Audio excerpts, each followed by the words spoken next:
ప్రియమైన దేవుని పిల్లారా,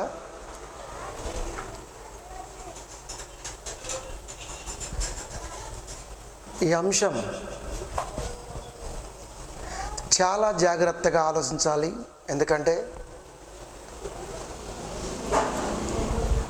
ఒక డిఫరెంట్ మౌల్డేషన్లో దేవుడు ఈ అంశాన్ని ఇవ్వటం జరిగింది.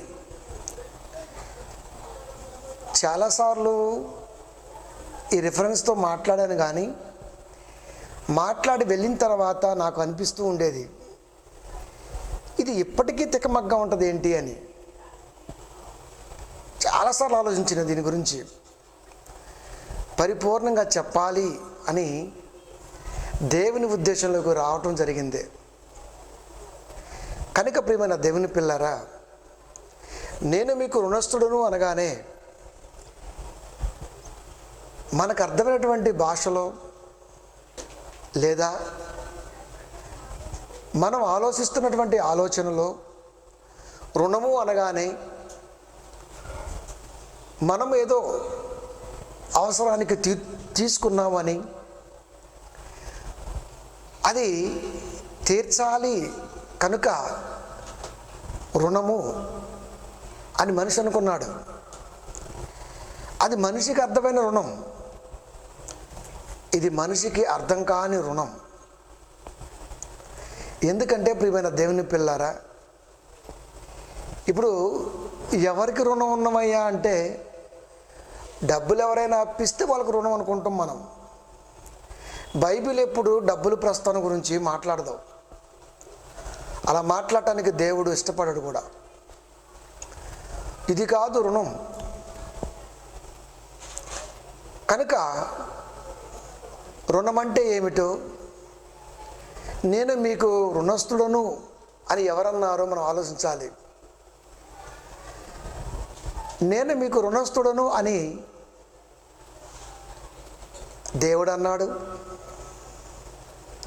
నేను మీకు రుణస్థుడను అని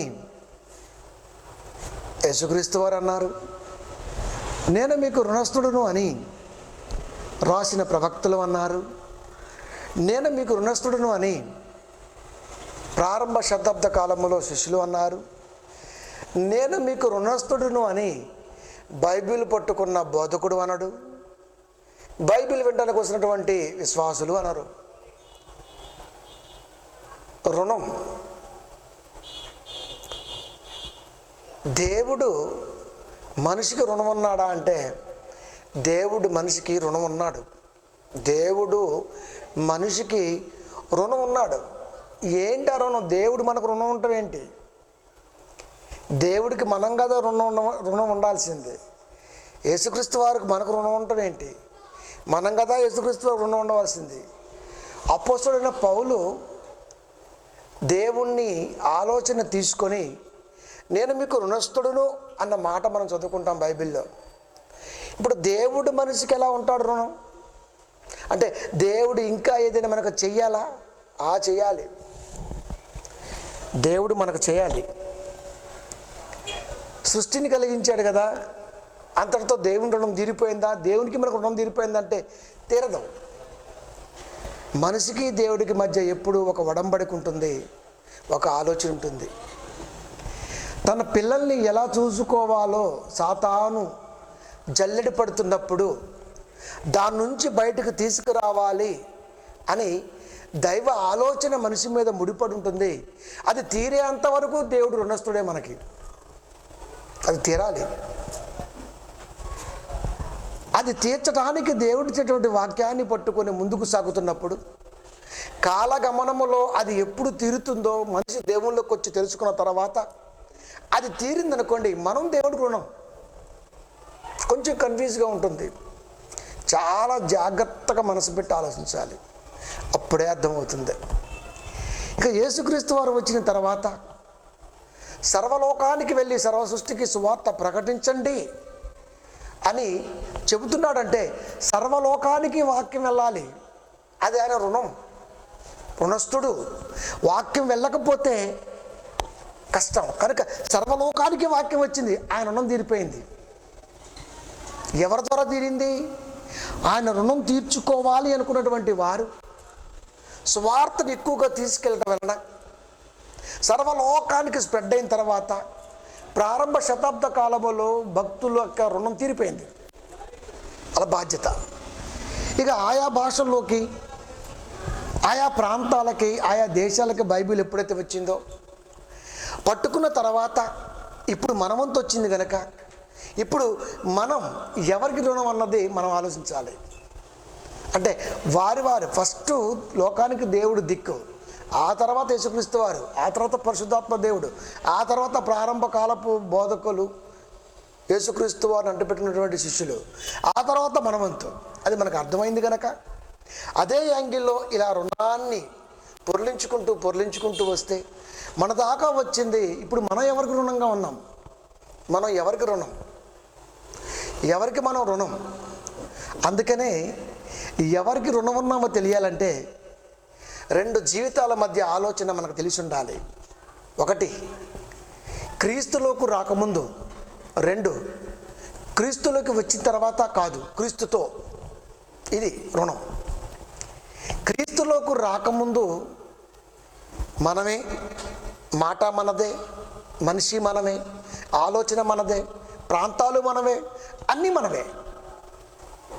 అది క్రీస్తు లేని జీవితంలో దేవుడు కలిగించిన దాన్ని అనుభవిస్తున్నటువంటి ఆలోచనలో దేవుడు లేకుండా బ్రతుకుతున్న కాలం. క్రీస్తులోకి వచ్చిన తర్వాత క్రీస్తుతో సాగుతున్న ప్రయాణంలో, క్రీస్తుతో వాక్యంతో ప్రయాణిస్తున్నటువంటి ఈ తరుణంలో ప్రయాణం ఎక్కడ దాకా తీసుకెళ్ళి ఆగుతాము అని ఆలోచిస్తున్నప్పుడు, వాక్యం లేనప్పుడు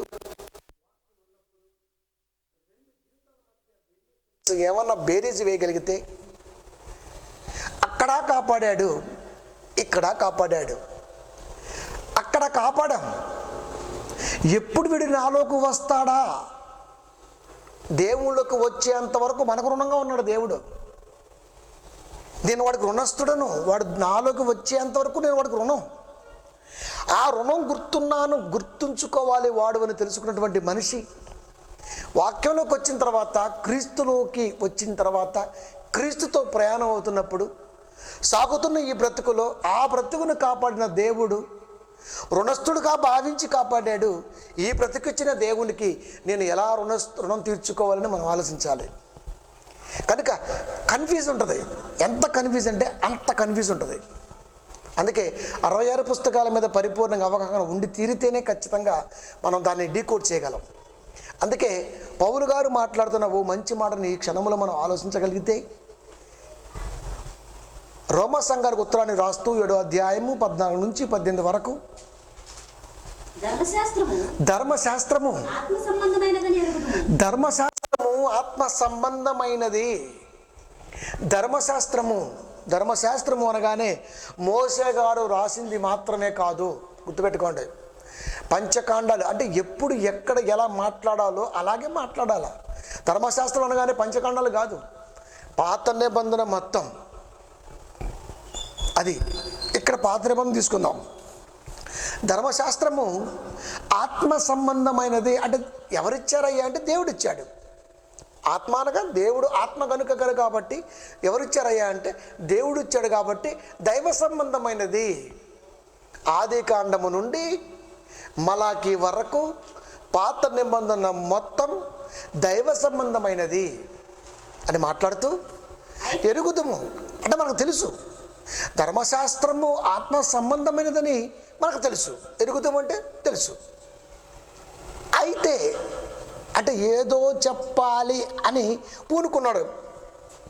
అయితే ఇప్పుడు ధర్మశాస్త్రము ఆత్మ సంబంధమైనది అయితే ధర్మశాస్త్రం ప్రకారంగా ప్రవర్తిస్తున్నప్పుడు ఆత్మ సంబంధమైనటువంటి ప్రవర్తనలో కానీ ఆత్మ సంబంధమైనటువంటి ఆలోచనలకు కానీ రాదా? ఇప్పుడు ఆలోచించాలి. ఎందుకంటే ఈ మాట క్రొత్త నిబంధనలో ఉండి రాస్తున్నాడు. అది క్రొత్త నిబంధనలో ఉండి దాన్ని నెమరు వేస్తున్నాడు, గుర్తు చేస్తున్నాడు పౌలు గారు. నేను పాపమునకు అమ్మబడి, ఇప్పుడు అమ్మాలి అంటే యేసోవు గారిని అమ్మారు అంటే, పోతీఫరికి అమ్మారంటే ఎవరమ్మారు? అన్నలు అమ్మారు. ఇప్పుడు పౌలు గారు అంటున్నారు, నేను పాపమునకు అమ్మబడి, నేను అనగా ఆత్మ, నాలో ఉన్నటువంటి ఆత్మ పాపానికి అమ్మబడింది. అంటే నాలో ఉన్న ఆత్మని ఎవడబ్బా అమ్మింది? ఎవడమ్మాడు? అమ్మినోడు ఎవడు? నేను పాపమునకు అమ్మబడి, నేను పాపమునకు అమ్మబడి శరీర సంబంధినై ఉన్నాను. అంటే పాపానికి అమ్మబడ్డాడు గనక శరీర సంబంధి అంటున్నాడు. ఇప్పుడు అమ్మింది ఎవరు? అమ్మింది ఎవరు? పాపానికి అమ్మబడి అంటే ఎవరమ్మందే వెళ్ళిపోతాడా? ఎవరో ఒకళ్ళు అమ్మాలి. చిన్నపిల్లలు అమ్ముకుంటూ ఉంటారు. ఎవరమ్మారు? అదిగో సీసీ కెమెరాలో ఫుటేజ్ చూసాం, ఇదిగో పలానా ముసుగేసుకుంది, ఇప్పుడు ముసుగు డీకోడ్ చేద్దామంటే కుదరట్లేదు, అదేమో డార్క్ లైట్లో ఉంది, ఎన్ని లైటింగ్లు అయినా సరే ముఖ కవలికలో ఇప్పుడు క్యారికేచర్ని పిలుస్తారు. ఒరే నాయన ఏదో ఆకారం చూసి బొమ్మ గీరా అంటే ఆడ ఆలోచించి ఖచ్చితంగా సీసీ కెమెరాకి అందని బొమ్మ గీస్తాడు. ఎస్, కిలాడి కిలేడి. వెంటనే ఆల్ పోలీస్ స్టేషన్కి ఫ్యాక్స్ రన్ అవుతుంది. వితిన్ సెకండ్లో ఫ్యాక్స్ వెళ్ళిపోతుంది. దాన్ని పట్టుకొని ఏ ప్రాంతానికి చెందింది తెలిస్తే మీకు ప్రకటిస్తాం, ఇనాం బహుమతి అని వెళ్ళిపోతే కాస్త కష్టమైన చివరికి పట్టుకుంటారు. ఇది నిజం. అంటే ఇప్పుడు తీసుకెళ్ళింది ఎవరు? ఇంత ప్రాసెస్ జరిగితే కానీ ఎవరో తెలుస్తుంది. ఇప్పుడు అమ్మబడింది అనగానే ఎవరమ్మారు? పౌలు గారిని ఎవరమ్మారు? ఇప్పుడు ధర్మశాస్త్రము ఆత్మ సంబంధమైనది. ధర్మశాస్త్రము ఆత్మ సంబంధమైనది అయితే గమాలీయేలు పాదాల దగ్గర ధర్మశాస్త్రాన్ని అభ్యసించాడు. అంటే ఆత్మ సంబంధమైనటువంటి దాన్ని అభ్యసించినప్పుడు పాపానికి ఎలా అమ్మబడ్డాడబ్బా పౌలు గారు? ఎవరమ్ముంటారబ్బా? క్రొత్త నిబంధనలో ఉండి రాస్తున్నాడు, ప్రజెంటేషన్లో ఉన్నాడు పౌలు గారు. గమాలీయేలు పాదాల దగ్గర యవన కాలములో బైబిల్ని అనగా ధర్మశాస్త్రాన్ని అపోసర పడుతున్న కాలంలో ఆయనకు ఆల్మోస్ట్ ఆల్ ధర్మశాస్త్రం మీద పట్టు సాధించాడు. అప్పుడు మంచేదో చెడేదో తెలియదా? ఎవరిని తిట్టాలో ఎవరిని కొట్టాలో తెలియదా? ఎవరిని అనాలో ఎవరిని అనకూడదో తెలియదా?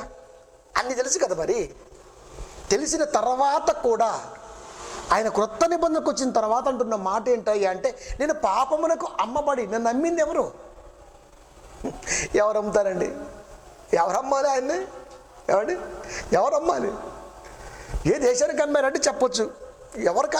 పాపానికి అమ్మబడ్డాడు. ఇప్పుడు పాపం కొనుక్కుంది పౌలు గారిని. వీడైతే మంచి వెయిట్ ఉంటాడు, బాగా పనిచేస్తాడు, కొనుక్కున్నారు కదా. అంటే పౌలు గారిని పాపం కొనుక్కుంది. ఇప్పుడు అమ్మింది ఎవరు? అమ్మింది కూడా పౌలు గారి తలంపులే. అది తలంపులే అమ్మాయి. తలంపులు చాలా డేంజర్ అండి, నిజమండి. తలంపు చాలా మోస్ట్ డేంజర్. ఇది దేన్నైనా వంచగలదు, దేన్నైనా తుంచగలదు. అందుకే ఎప్పుడు కూడా తలంపు అనేది మన అండర్ కవర్లో పనిచేయాలి తప్ప ఏ మాత్రం క్రాస్ లిమిట్ అయినా సరే ఓవర్ క్రాస్ అవుతుంది. ఆ తర్వాత పెచ్చులు వచ్చేస్తుంటుంది ఆలోచనకి. తలంపులు ధర్మశాస్త్రాన్ని ఆపోసన పడుతున్నప్పుడు, ధర్మశాస్త్రం ఉన్న ప్రతి సంగతి తన తలంపులకు వస్తున్నప్పుడు తన తలంపులు ఏమయ్యాయంటే క్రొత్త నిబంధనతో పోల్చి చూసుకుంటున్నాడు. ఇప్పుడు తనే పోల్చి చూసుకుంటున్నాడు. అద్దం ముందు నిలబడి మనం అందం చూసుకుంటాం తప్ప మన తలంపులు చూసుకో. నేనేంటో తలంపులు ఏంటో ఉన్నాయి అనుకుంటావా? అనుకో. ఎందుకు? మనం అనుకోం. మనల్ని మనం ఎందుకు అనుకోమో తెలుసా? మనమంటే మనకు అంత ప్రేమ ఉంటుంది కాబట్టి. కానీ ఆయన అనుకుంటున్నాడు, వాక్యం దగ్గరకు వచ్చి వాక్యం ఎదురుగా నిలబడి క్రొత్త నిబంధనలో ఉండి అవన్నీ నెమరేసుకుంటుంటే, నా తలంపులు పాపానికి అమ్మబడ్డాయి. పాపానికి అమ్మబడ్డాయా? ధర్మశాస్త్రం ఉన్నా కూడా అమ్మబడ్డాయా? అమ్మబడ్డాయి. శరీర సంబంధి అయి ఉన్నాను, శరీర సంబంధి అయి ఉన్నాను. చెబుతున్నాను ఎలాగంటే, నేను చేయనది నేను ఎరగను, నేనేం చేస్తున్నానో నాకు తెలియదు. ఎలా మాట్లాడుతున్నాడు? మనం ఏమంటాం? నీకు తెలియకుండా చేస్తావా నువ్వు? నీకు తెలియకుండా నన్ను తిట్టావా? నీకు తెలియకుండా నన్ను కొట్టావా? నీకు తెలియకుండా నన్ను అన్నావా? ఇవన్నీ వస్తుంటాయి మనకైతే. అందుకే ప్రతిదానికి సమాధానం ఇవ్వగలిగింది దేవుడు మాత్రమే. అందుకే దేవుడితో లింక్ ఉండాలి నీ ఆలోచన మొత్తం. ఏది మంచో ఏది చెడో దేవుడితో లింక్ పెట్టుకో, నీకు అన్నీ బాగా అర్థమవుతాయి. నేను చేయనది ఎలా అనగా, నేను చేయనది నేను ఎరుగును, నేనేం చేస్తున్నానో నాకు తెలియదు. నేను చేయనిది నిశ్చయించినది నేను చేయ నిశ్చయించినది చేయక ద్వేషించినది ఏ చేయుచున్నాను. నేను ఏమి చేయాలనుకుంటున్నానో అది చేయట్లేదు, ఇది చేస్తే ద్వేషిస్తారని తెలిసినా కూడా అదే చేస్తున్నాను. ఎలా మాట్లాడుతున్నాడు? తప్పించుకుందామని మాట్లాడలే అక్కడ. నువ్వు ఏదో ఆలోచించాలని మాట్లాడుతున్నాడు అక్కడ. నువ్వు గ్రహించాలి ఈ విషయాన్ని, ఇది నువ్వు గ్రహించాలి. నేను చేయనిది నేను ఎరుగను, నేను ఏం చేస్తున్నానో నాకు తెలియదు. నేను నిశ్చయించున్నది నేను నిశ్చయించినది చేయక ద్వేషించినది ఏ చేయుచున్నాను. ఏదైతే ద్వేషించబడుతుందో దాన్ని చేస్తున్నా. అది ఇచ్చయింపనేది నేను చేసిన ఎడల ఇచ్చయింపనిది అంటే ఇచ్చ ఏంటంటే కోరుకునేది. నేను కోరుకోనిది నేను చేసిన ఎడల, నేను కోరుకోవాలా, నేను చేశాను అనుకో, ధర్మశాస్త్రం శ్రేష్టమైనది. అబ్బా మన నొప్పి వచ్చేస్తుంది. ఎట్లా? ధర్మశాస్త్రము శ్రేష్టమైనది, నేను ఇచ్చయింపనిది, నేను కోరుకోనిది నేను చేశాను అనుకో, దాని ప్రకారం చూసుకుంటే ధర్మశాస్త్రం చాలా శ్రేష్టమైనది. ఆయన కోరుకోనిది చేస్తే ధర్మశాస్త్రం శ్రేష్టం ఏంటి? కోరుకోనిది చేయటం ఏంటి? ధర్మశాస్త్రం మీద రుద్దటం ఏంటి? ఏంటి సార్ ఈ పౌలు గారు? నేను ఇచ్చయింపనిది అంటే కోరుకోనిది, నేను అంటే అయిష్టంగా చేశాను అనుకోండి, అది ధర్మశాస్త్రాన్ని మీద నెట్టేస్తున్నాడు, అప్లై అయిపోతుంది. ధర్మశాస్త్రం దాన్ని బట్టి చూస్తే శ్రేష్టమైనది అంటే దీన్ని బట్టి ఏమర్థమవుతుంది? ధర్మశాస్త్రములో ఉన్నవాడు దేవుడు కోరుకున్నది చేయటానికి ఇష్టపడడు. మరి దేవుడే ఇచ్చాడు కదా, అది దేవుడే ఇచ్చాడు. అక్కడి నుంచి నువ్వు అడుగులెయ్యాలి. అది కోరుకోనిది చేస్తున్నావు అంటే అది ధర్మశాస్త్రము శ్రేష్టమైనది. శ్రేష్టం అంటే నెయ్యి శ్రేష్టం అంటే ప్యూర్డ్ అంటే నలకలేంది ధర్మశాస్త్రం. అబ్బా ఎంత బాగా దాన్ని ఎంకరేజ్ చేస్తుందో చూడండి అంటున్నాడు. అంటే ధర్మశాస్త్రము దేన్ని ఎంకరేజ్ చేస్తుందయ్యా అంటే చేయవలసినది ఇష్టం లేని దాన్ని చేపిస్తుంది. చేయవలసింది ఇష్టం లేదు. ఇప్పుడు కంటికి కన్ను పంటికి పన్ను ఎందుకు పెట్టాడు? ప్రారంభంలో కంటికి కన్ను పంటికి పన్ను పీకేసే అన్నాడు, అంతే. అది దేవుడికి ఇచ్చింది. అంటే కొడుతున్నప్పుడైనా సరే నువ్వు ఆలోచిస్తావేమో, అంటే మనిషికి కోపం ఎక్కువ, ఆలోచన తక్కువ కనుక ఏదైనా సరే నువ్వు ఫాస్ట్గా వచ్చినప్పుడు ఆలోచిస్తావేమో. అది కంటికి కన్ను పంటికి పన్ను అంటే కొట్టేయి పీకే. ఇది ధర్మశాస్త్రం టోటల్గా ఉంటుంది. కానీ క్రొత్త నిబంధనకు వచ్చిన తర్వాత ఆ మాట చెప్పిన ధర్మశాస్త్రం శ్రేష్టమైనదే, కానీ చేస్తున్న నేనే పాపానికి అమ్మబడ్డాను. నా తలంపులు అమ్మబడ్డాయి. అంటే నేను నేర్చుకున్నది అదే. కంటికి కన్ను పంటికి పన్ను అదే నేర్చుకున్నా. అందుకే కదా నేను రోమా గవర్నర్ కాడికి వెళ్ళాను. దమస్కులో కానీ యెరూషలేములో కానీ చుట్టుపక్కల కానీ వేసేస్తానని చట్టం తెచ్చుకున్నాను, మంచి స్లిప్ తెచ్చుకున్నాను. మధ్యలో ఆపాడండి యేసుక్రీస్తు వారు. నువ్వు చేసేది కరెక్టే, అది తండ్రే ఇచ్చాడు, నేను కాదనట్లేదు, కానీ నువ్వు ఒక్కసారి ఆలోచించు. అది నేను రాకముందు, అది నేను ఈ లోకానికి రాకముందు, నేను వచ్చిన తర్వాత దాని దగ్గరికి వెళ్ళవలసిన అవసరం లేదు. నా కాడుంటే సరిపోతుంది. మరి అది నేర్చుకున్నా కదా నేను, అది నేర్చుకున్నా కరెక్టే. ఇప్పుడు నేర్చుకున్నంత మాత్రాన ఎంతమంది ఎన్ని పనులు నేర్చుకోలేదు? నేను చాలా పనులు నేర్చుకున్నా. మరి కరెంటు పని నేర్చుకున్నా, కానీ ఇప్పుడు కరెంట్ ఎలక్ట్రీషియన్గా లేను నేను. డ్రైవింగ్ నేర్చుకున్నా, కానీ డ్రైవర్ గారు లేను నేను. అది పాల కేంద్రంలో సూపర్వైజర్ పోస్ట్ నేర్చుకున్నా, కానీ అక్కడ ఇప్పుడు పాల కేంద్రంలో పనిచేయట్లేదు నేను. అది సైకిల్కి పంచలేట్ నేర్చుకున్నా ఒక 2 నెలలు, కానీ అక్కడ లేని ఇక్కడ నేను నేర్చుకున్నా కదా. నేర్చుకున్న కాడ మనిషి ఉండడు. మరి ధర్మశాస్త్రము నేర్చుకున్నప్పుడు నేర్చుకున్న కాడ ఉండి అదే చేస్తానంటావు. నీ ఆంతర్యం ఏమిటి? నేను అదే నేర్చుకున్నా, నేను అదే చేస్తా అంటే ఆంతర్యం ఏంటి అసలుకి? అంటే ఇంకొక అడుగు వేయవా? క్రొత్త నిబంధనలకు వచ్చిన తర్వాత ఒక్కసారి ధర్మశాస్త్రాన్ని ఆలోచిస్తున్నాడు. నేను ఎక్కడ నేర్చుకున్నా, ఏం నేర్చుకున్నా, ఎక్కడేం చేసా, ఇక్కడేం చేస్తున్నా. నేర్చుకున్నప్పుడు కరెక్టే ఏమండి, నేర్చుకున్నప్పుడు కరెక్టే. మొదటి స్వతంత్ర యుద్ధం జరుగుతున్నప్పుడు, ప్రపంచం మొత్తం అట్టుడికిపోతున్నప్పుడు, సైనికులు గాయాలతో ఆగుతున్నప్పుడు ఒక జర్మనీ వాడికి పుట్టిన ఆలోచనే ఈ రోజున మెడిసిన్. అది మన కాలకేసుకుంటూ ఉంటాం దెబ్బ తగిలితే పెన్సిలిన్. వాడే కనిపెట్టాడు. అంటే అది వేసుకోవడంతో ఏమవుతుంది తెలుసా? అయిపోతుంది. ఇప్పుడు అక్కడతో ఆగిపోయామా? ఎన్నో కొత్తవి వచ్చేసాయి. అంటే మనిషి అన్నవాడు అక్కడ మొదలుపెట్టి ఎక్కడికో వచ్చేస్తున్నాడు ఈ రోజున. మనిషి అన్నాడు అక్కడ వచ్చేసాడు కనుక అది గాయాలు చేస్తుంది ఆ యుద్ధం, దానికి మందు. కానీ ఇప్పుడు ఏ గాయాలు లేకుండానే వదిలిపడేశాడు కరోనాని. సెకండరీ అంటే తెలుసా? సిమ్టమ్స్ ఏమి ఉండవండి. ఇప్పుడు ప్రజెంట్కి ఇంకోటి వదిలేడంట, ఫ్రాన్స్కి జర్మనీకి. ఇప్పుడు అది అల్లాడిపోతున్న లోకమంతా. ఇంక ఇండియాకి రాలా, అన్ని ఖర్చులు ఉన్నాయి కాబట్టి సిమ్టమ్స్ ఏముండవు. కరోనా సిమ్టమ్స్ బయటపడతాయి, దగ్గు, జలుబు, తుమ్మటం, కానీ దానికి సిమ్టమ్స్ ఏమీ ఉండవు. కానీ డైరెక్ట్గా ఊపిరితిత్తులకు వెళ్ళిపోతుంది శ్వాస ద్వారా. 3 రోజుల్లో మనిషి ఏ సిమ్టమ్స్ లేకుండా మరణిస్తున్నాడు. కుప్పలు తెప్పలుగా రాలిపోతున్నారు. ఇది కరోనా కంటే డేంజర్. అందుకనే మాస్క్ పెట్టుకోవటం మర్చిపోమాకండి. అదొక్కటే రక్షిస్తుంది, ఇంకేం కాదు. కరోనా తగ్గింది కరెక్టే, కానీ ఇంకోటి వస్తుంది కదా. సిమ్టమ్స్ ఉండవు, ఇంకా జలుబు, దగ్గు, తలనొప్పి ఏమీ ఉండవు. అది కానీ 3 రోజులు అది అటాక్ అయిందంటే 3 days లేపేస్తుంది మనిషిని. అంతే, వితిన్. ఎంత ఆరోగ్యంగా ఉన్నా సరే తెలియకుండా చచ్చిపోతున్నాడు. అంటే మనిషి ఎదుగుతున్నాడు ప్రతి దాంట్లో.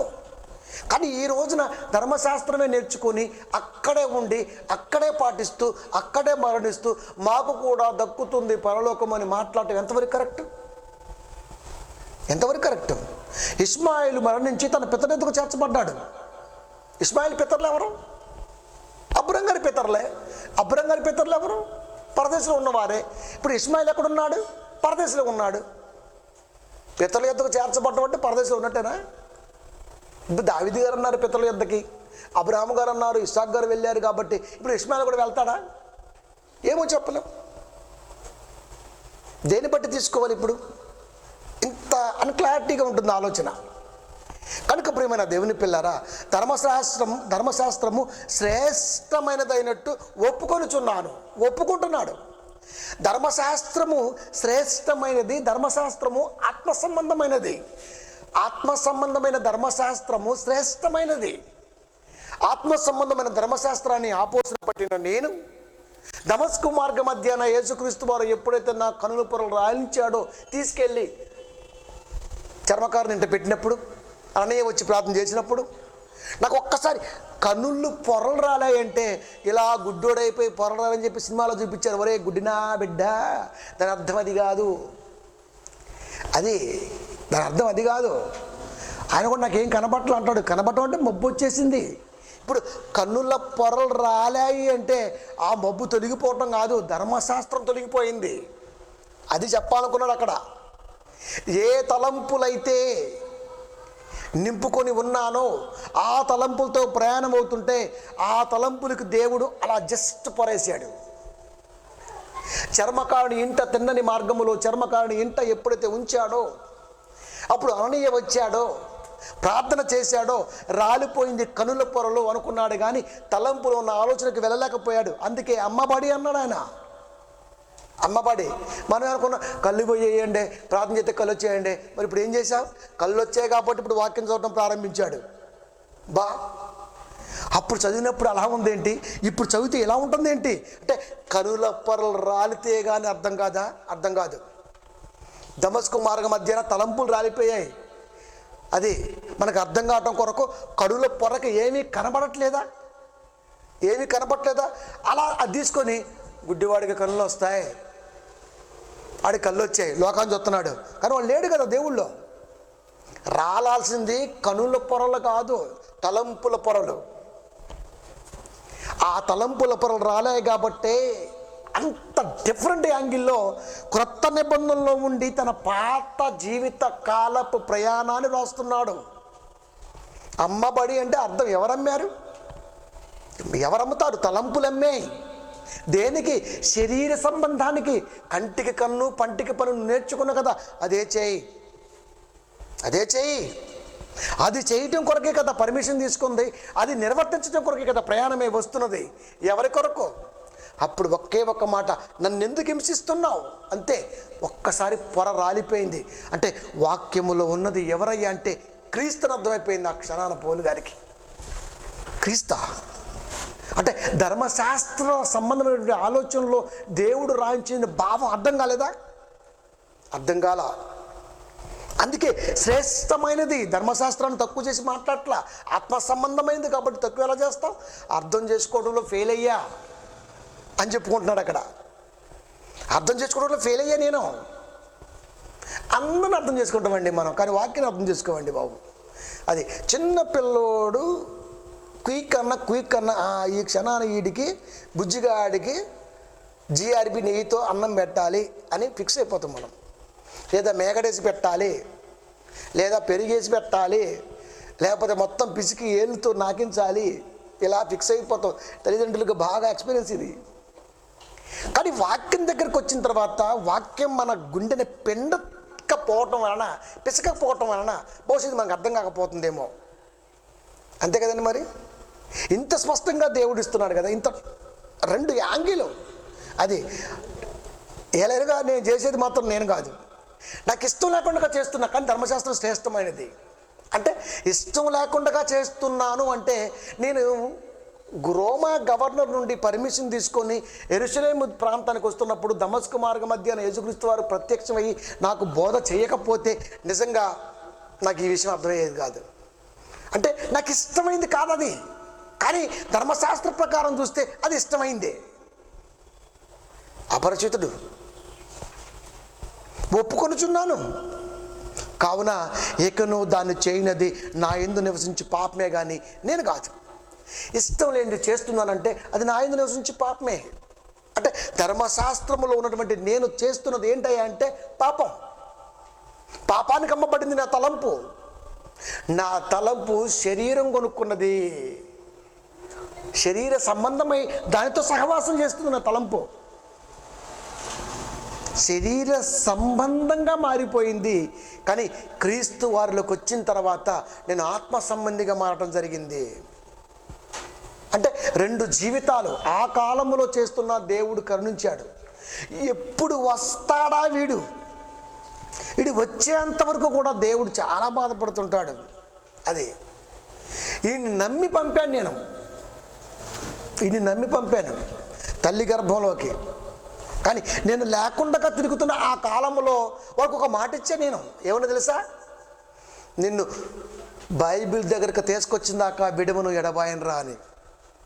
అది తీరినంత వరకు దేవుడు రుణస్తుడుగానే ఫీల్ అయ్యాడు. నేను రుణంగా ఉన్నా. ఇది 35 వచ్చాయి, 36 వచ్చాయి, 40 వచ్చాయి, 50 వచ్చాయి, ఎప్పుడు మారుతాడు? ముదిమి వచ్చే వరకు ముద్దడతా, చివరి క్షణంలో మారినా చాలండి అనుకున్నాడు దేవుడు. ఇచ్చిన ఆయుష్కాలం కొరకు ఎదురు చూస్తున్నాడు. మారినంత వరకు దేవుడే మనకు రుణస్తుడుగా ఫీల్ అవుతున్నాడు. మారిన తర్వాత నా గురించి అర్థమైతే నా రుణం ఎప్పుడు తీరుస్తావురా అని చెబుతున్నాడు దేవుడు.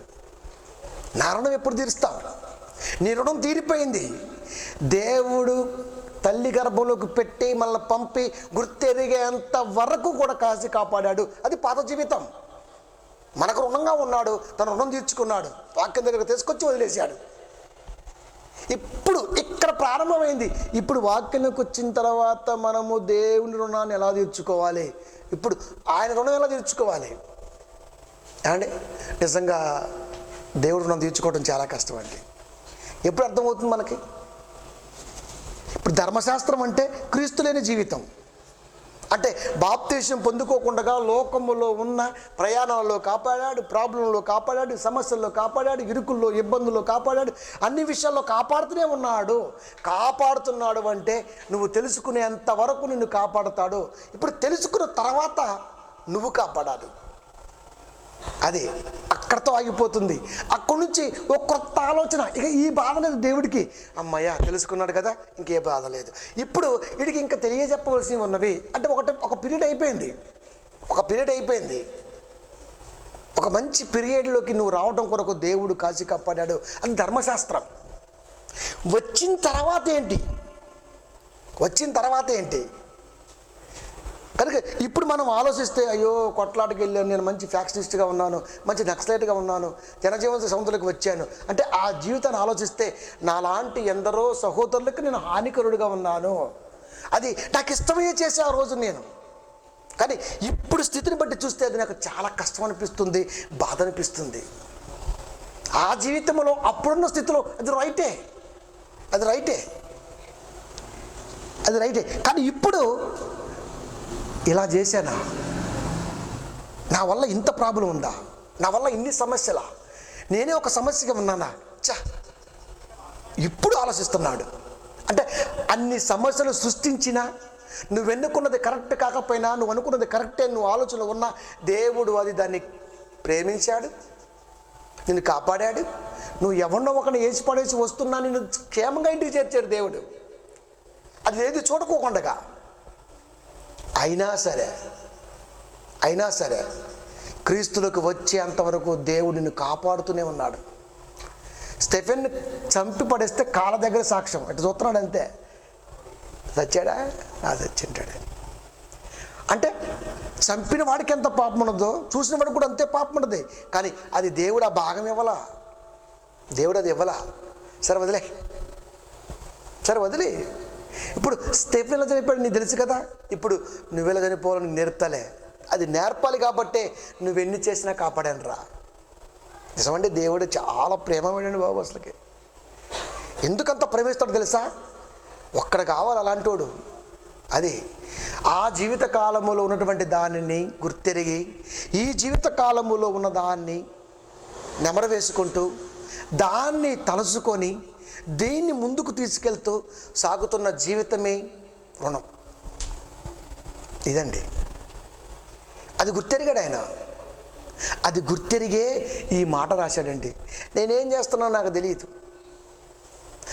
ఏం చేస్తున్నానో నాకేం తెలియదు. ఎందుకంటే అప్పుడు అది కరెక్టే, అది చేస్తున్నా దేవుడు దానికి ఓకే చేశాడు. ఇళ్ళల్లోకి వెళ్ళి జుట్టు పట్టుకు రోడ్డు మీదకి ఏడ్చుకొచ్చి స్త్రీ పురుషుడు తేడా లేకుండా తంతన్నా దేవుడు కాపాడాడు. ఎందుకో తెలుసా? ఒకరోజు వస్తుందిరా, ఆ రోజు నీకు అర్థమవుతుంది నువ్వేం చేస్తావు. కనుక దేవుడు కాపాడుతున్నాడు అంటే అప్పుడు గుర్తెరిగాడండి. ఎస్, నేను మీకు రుణస్తుడను. రుణస్థుడు అన్నాడంటే నేను మీకు రుణం, మీ రుణం తీరితే ఆ రుణం తీర్చుకున్నట్టే. అంటే ఇలా వెళ్ళిపోయింది. ఆయన డైరెక్ట్గా నీలోకి వచ్చి ఇలా రావాలని కోరుకున్నాడు. నువ్వు ఇలా వచ్చి ఇలా వెళ్ళాలి. మనుషుల్లో నుంచి రుణాన్ని తీర్చుకుంటూ దేవుళ్ళకి వెళ్ళాలి. దేవుడు నీలోకి వచ్చి రుణం అనే దాన్ని పెట్టాడు. ఇది తీరాలంటే నీ దగ్గరకు రావాలి, నువ్వు మనుషులకు వెళ్ళాలి, ఇలా వెళ్ళాలి. ఇదండి, దీన్ని రీసైక్లింగ్ అంటారు. కనుక గుర్తెరిగాడండి పౌలు గారు. గుర్తెరిగిన తర్వాతే ఇకను దాన్ని చేయనది నా యందు నివసించు పాపమే కానీ నేను కాదు. అంటే అప్పుడు స్థితి గురించి మాట్లాడట్లా, అప్పుడు స్థితి గురించి మాట్లాడుతున్నాడు. ఇకను దాన్ని చేయనది అంటే అప్పుడు స్థితి మాట్లాడతాడు. నా యందు నివసించి పాపమే కానీ నేను కాదు. అది చేశానంటే, అప్పుడు అది చేశానంటే అది నా యందు నివసించింది. అది ఇప్పుడు ఎందుకు మాట్లాడుతున్నాడు?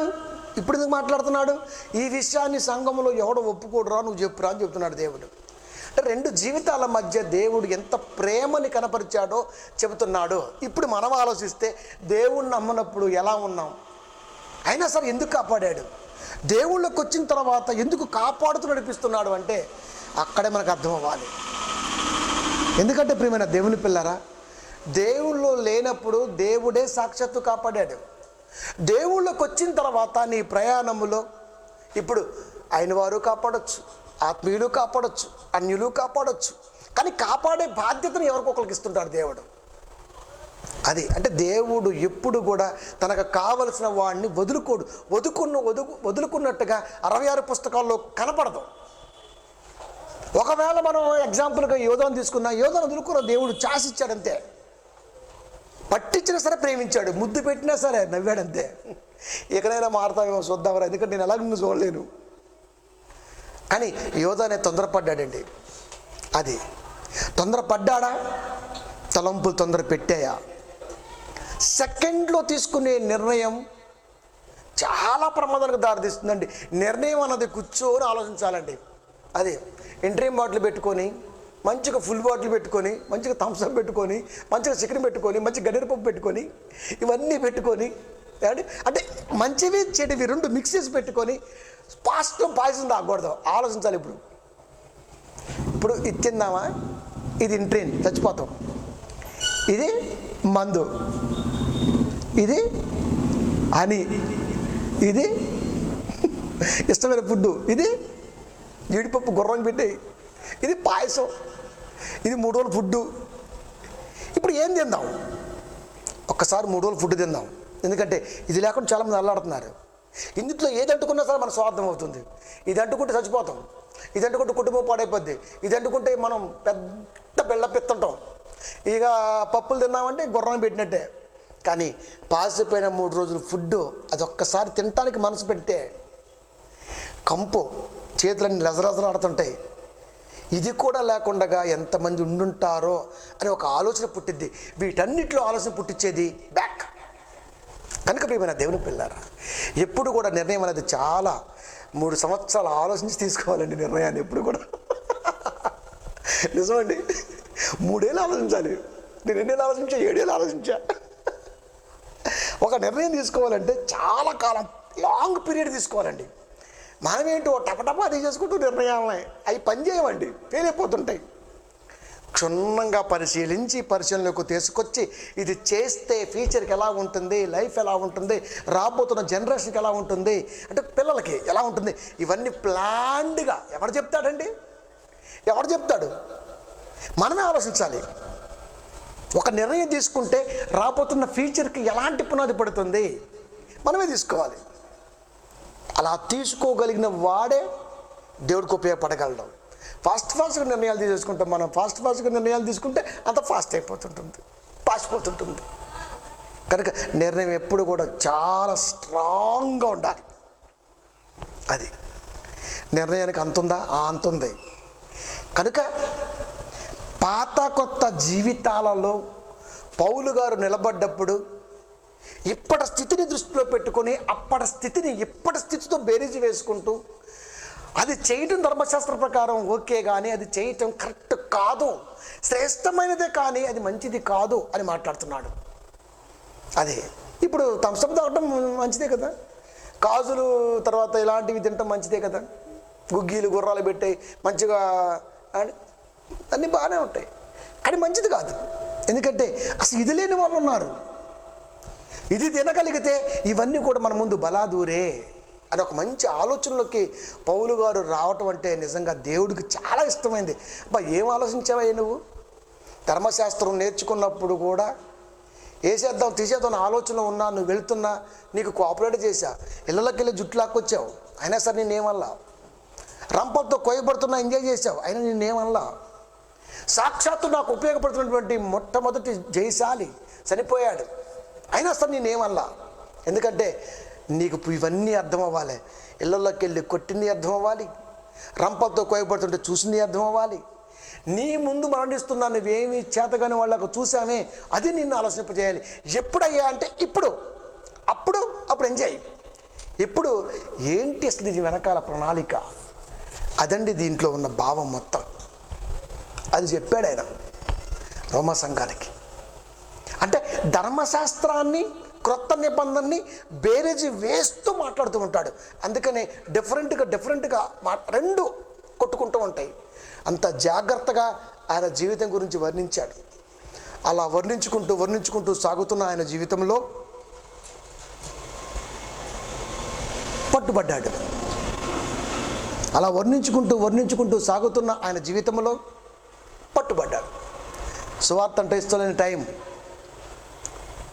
రాజుల పరిపాలన, భయంకరమైన స్థితి, అప్పటికే పట్టేశారు, లాభం లేదు, ఇంకా వాడాల్సిందనుకున్నాడు. నేను మీకు ఎక్కడా చెప్పను, నేను ఇటలీలో నివాసం ఉంటున్నాడే ఆయన కాడికి చెప్పుకుంటా, కైసర్ కాడికి, మీకు చెప్పను. ఐగుస్తు పటాల మందు 100 శతాధిపతులుంటే 100 శతాధిపతుల్లో యూలి అనే అతను ఈ ఐగుస్తుకి ఆ ప్రాంతంలో ఉన్నటువంటి శతాధిపతుల్లో ఈయన ఒక నమ్మకస్తుడు ఈ కైసరికి. ఎప్పుడైతే పౌలు గారు ఆ ప్రయాణాన్ని ఎంచుకున్నాడో శతాధిపతుల్లో అప్పటికి ఆయన మీద నేరం మోపిన వాళ్ళు ఈ యూలిని పిలిచి, నువ్వు తీసుకొని ఓడలో ఇటలీ తీసుకెళ్ళు, అక్కడ చెప్పుకుంటాడంట మరేంటో ఇది చెప్పుకుంటాడంట. తీసుకెళ్ళారు. ఒక ప్రాంతం నుంచి ఒక ప్రాంతానికి ఓడలో ప్రయాణం అవుతుంది. పౌలు గారు ఓడలో ఉన్న శతాధిపతి అయిన యూలికి మాత్రం పౌలు గారు అంటే ఒక రకమైన ప్రేమ. అలాగని క్రైస్తవుడు కాదు ఆయన, శతాధిపతి 100 మందిలో ఒకడు శతాధిపతి కనుక తీసుకెళ్తున్నారు. పౌలుని చూస్తున్నాడు, ఈయన ఎందుకు ఏమీ కనపడలా, కానీ ఆయన అక్కడ చెప్పుకున్నాడు ఏంటి, సరే జాగ్రత్త తీసుకెళ్దాం. కొన్ని ప్రాంతాలకు వెళ్ళిన తర్వాత మరలా ఆ ఇటలీ వెళ్ళే ఓడ ఒకటి కనబడితే దాంట్లోకి వెళ్ళిపోతున్నారు. సముద్రములో వీళ్ళ దురదృష్టమో అదృష్టమో తెలియదు, కానీ 2 పాయలు ఢీకునే ఏరియాకి వచ్చి ఓడాగిపోయింది. ముందుకెళ్ళదు, వెనక్కి వెళ్దు. ఎక్కువసేపు నిలబడితే ప్రాణం పోద్ది. ఎందుకంటే అదో ఇదో కొట్టేస్తుంటుంది, ఇంకా 2 కలుసుకున్నాయి, ఇంకా ఫ్లోట్ గుద్దుకుంటూ ఉంటుంది. ఇంకా ఓడ మధ్యలో అయిపోయింది, వెనక్కి వెళ్ళట్లా ముందుకెళ్ళట్లా. తెరచాప చిరిగిపోయింది ఓడది, ప్రయాణం ఎట్టుపోవాలో తెలియట్లా. సైనికులకు ఒక ఆలోచన వచ్చేసింది, ఇంకెందుకండి వేస్ట్గా వేసేద్దాం. ఇక అట్టా అర్థం పోరు, ఈయన చంపిన ఆనందం మనకు ఉంటుంది. రాజుగారి దగ్గర మంచి పేరుతుంది, బతికి మనం కూడా బట్టకడితే. వెంటనే మహానుభావుడికి అర్థమైపోయింది యూలికి, పౌలు బ్రతకాలి, పౌలు అంటోడు లోకానికి అవసరం. దేవుడు కోరుకున్నాడు కదా పౌలు అంటోడు కావాలని, అందుకే కదా ఆ పాత నిబంధనలు కాపాడాడు. కానీ ఈ ప్రమాదంలో కాపాడాలి ఎప్పుడైనా నేను. శతాధిపతి కాబట్టి ఆయన మాట వింటారు కాబట్టి సైనికులను పిలిచాడు. వాళ్ళ తలంపులు, వాళ్ళ గుసగుసలన్నీ అర్థమైపోయిన, ఫీలింగ్స్ అర్థమైపోయింది, ఏ చేద్దాం అన్నట్టుకున్నారు, అర్థమైపోయింది. పిలిచాడు, సైనికులను రండి. ఇప్పుడు ఏం చేస్తారంటే, నాకు తెలిసి ఈత వచ్చినట్టుగా ఏం కనపట్లే ఎవరికి, దూకి ఈదుకొని పొమ్మని చెప్పు. పొయ్యోడు పోతాడు, బతుకుడు బతుకుతాడు, మనకెందుకు బాధ, ఆ నేరం మనకెందుకు అన్నాడు. నాగ్గా బాగుందయ్యా అన్నాడు. ఆజ్ఞ వచ్చేసింది. ఆడికి వెళ్ళి చావడం కంటే ఏడే చచ్చిపోండి రా బాబు, మీరు దూకండి, పారిపోండి. సలహా ఒకటి ఇస్తున్నాడు, ఆ ఓట్స్ ఎక్కడ ఉన్నాయి కదా అవి వేసుకుని పోండి. ఎందకని పోతావు, ఎటుని పోతావు, దారి దీనికే తెలియట్లేదు ఓడకి, ఇంక వాళ్ళకేం తెలిసింది. కనుక ఆ నింద మనకొద్దు, కానీ మనసులో కాపాడాలి, పౌలుని కాపాడాలి. తెలుసు పౌలుకి ఎన్ని సకల విద్య ప్రావీణ్యుడు పౌలు, అంటే అన్నిట్లో ఆరితేరున్నాడు, ఆయనకి ఎవరు నేర్పాల్సిన అవసరం లేదు. కనుక ఆయన గురించి తెలుసు, ఖచ్చితంగా దరిచేరుతాడని. ఒక అన్యుడికి పుట్టిన తలంపు ప్రియమైన దేవుని పిల్లరా. అందుకే ఎప్పుడు కూడా అన్యుల మీద పడి ఆడకూడదండి. మనం ఏడుస్తామని చెప్పండి, మన ప్రసంగాలు ఉంటాయి. అసలుకి నువ్వు కరెక్ట్గా బొచ్చిపట్టి బాగా అడుక్కుంటే 60 కూరలు దొరుకుతాయి నీకు. ఆడపడి ఎందుకు ఎడుతావు, ఆడేదో నమ్ముకున్నాడు, అటు వదిలే. తెలుసుకున్న రోజు ఒకటి వస్తుంది, ఆ రోజున వాడే బాధపడతాడు, అయ్యో ఈ స్థితిలో ఉన్నాను ఏంటానండి. ప్రసంగాలు మొదలు పెడితే అన్యుల మీదే ఏమండి, వాళ్ళ గురించి ఎందుకండి మనకి, ఎందుకు ప్రియమైన దేవుని పిల్లలు. వస్తాడు, కరెక్ట్ దిగిందనుకోండి అంతే, వచ్చి కూర్చుంటాడు, పస్స అయిపోతుంది లైఫ్. కనుక చెప్పవలసినటువంటిది ఏదైనా సరే స్ట్రైట్గా చెప్పగలగాలండి, అప్పుడు అర్థమైపోతుంది. వినటానికి అన్యుడేంది, స్వజనుడేంది, ఎవరైతే ఏంటి. ఒక అన్యుడు కాపాడాడండి పౌలు గారిని, ప్రాణభిక్ష పెట్టాడండి పౌలు గారికి. అంటే ఒక అన్యుడికి దయగలిగినటువంటి ప్రవర్తన పౌలు గారిలో ఉందంటే ఆలోచించండి, ఒక అన్యుడికండి.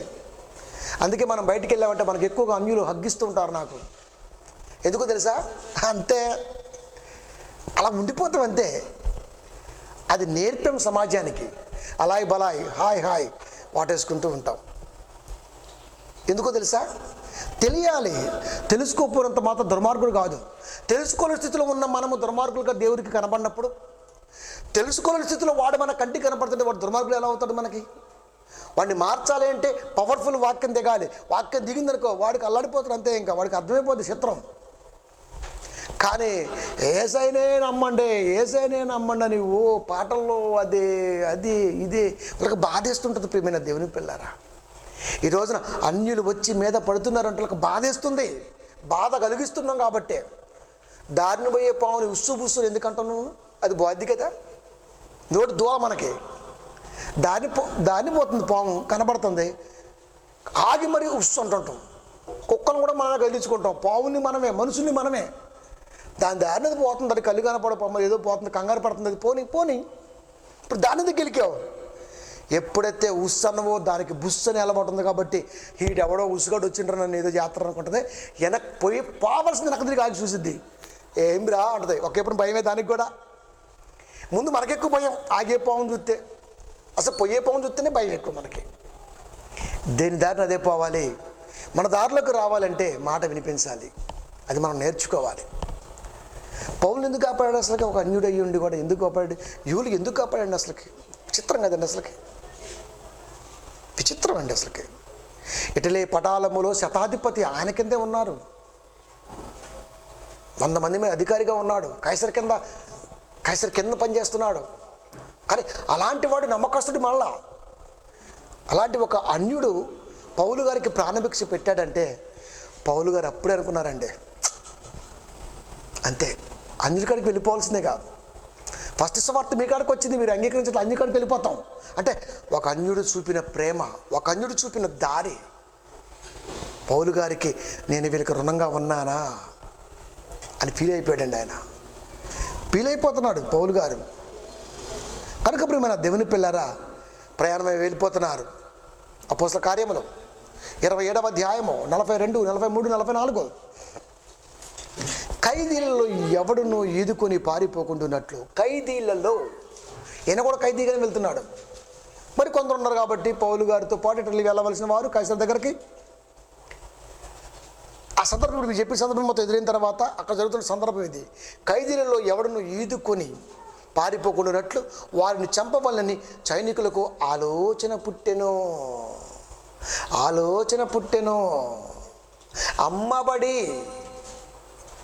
అమ్మబడి ఎవరమ్మారు పౌలు గారిని? ఆలోచన. వాళ్ళకి ఆలోచన పుట్టింది. ఎక్కడ పుట్టింది? తలంపుల్లో పుట్టింది.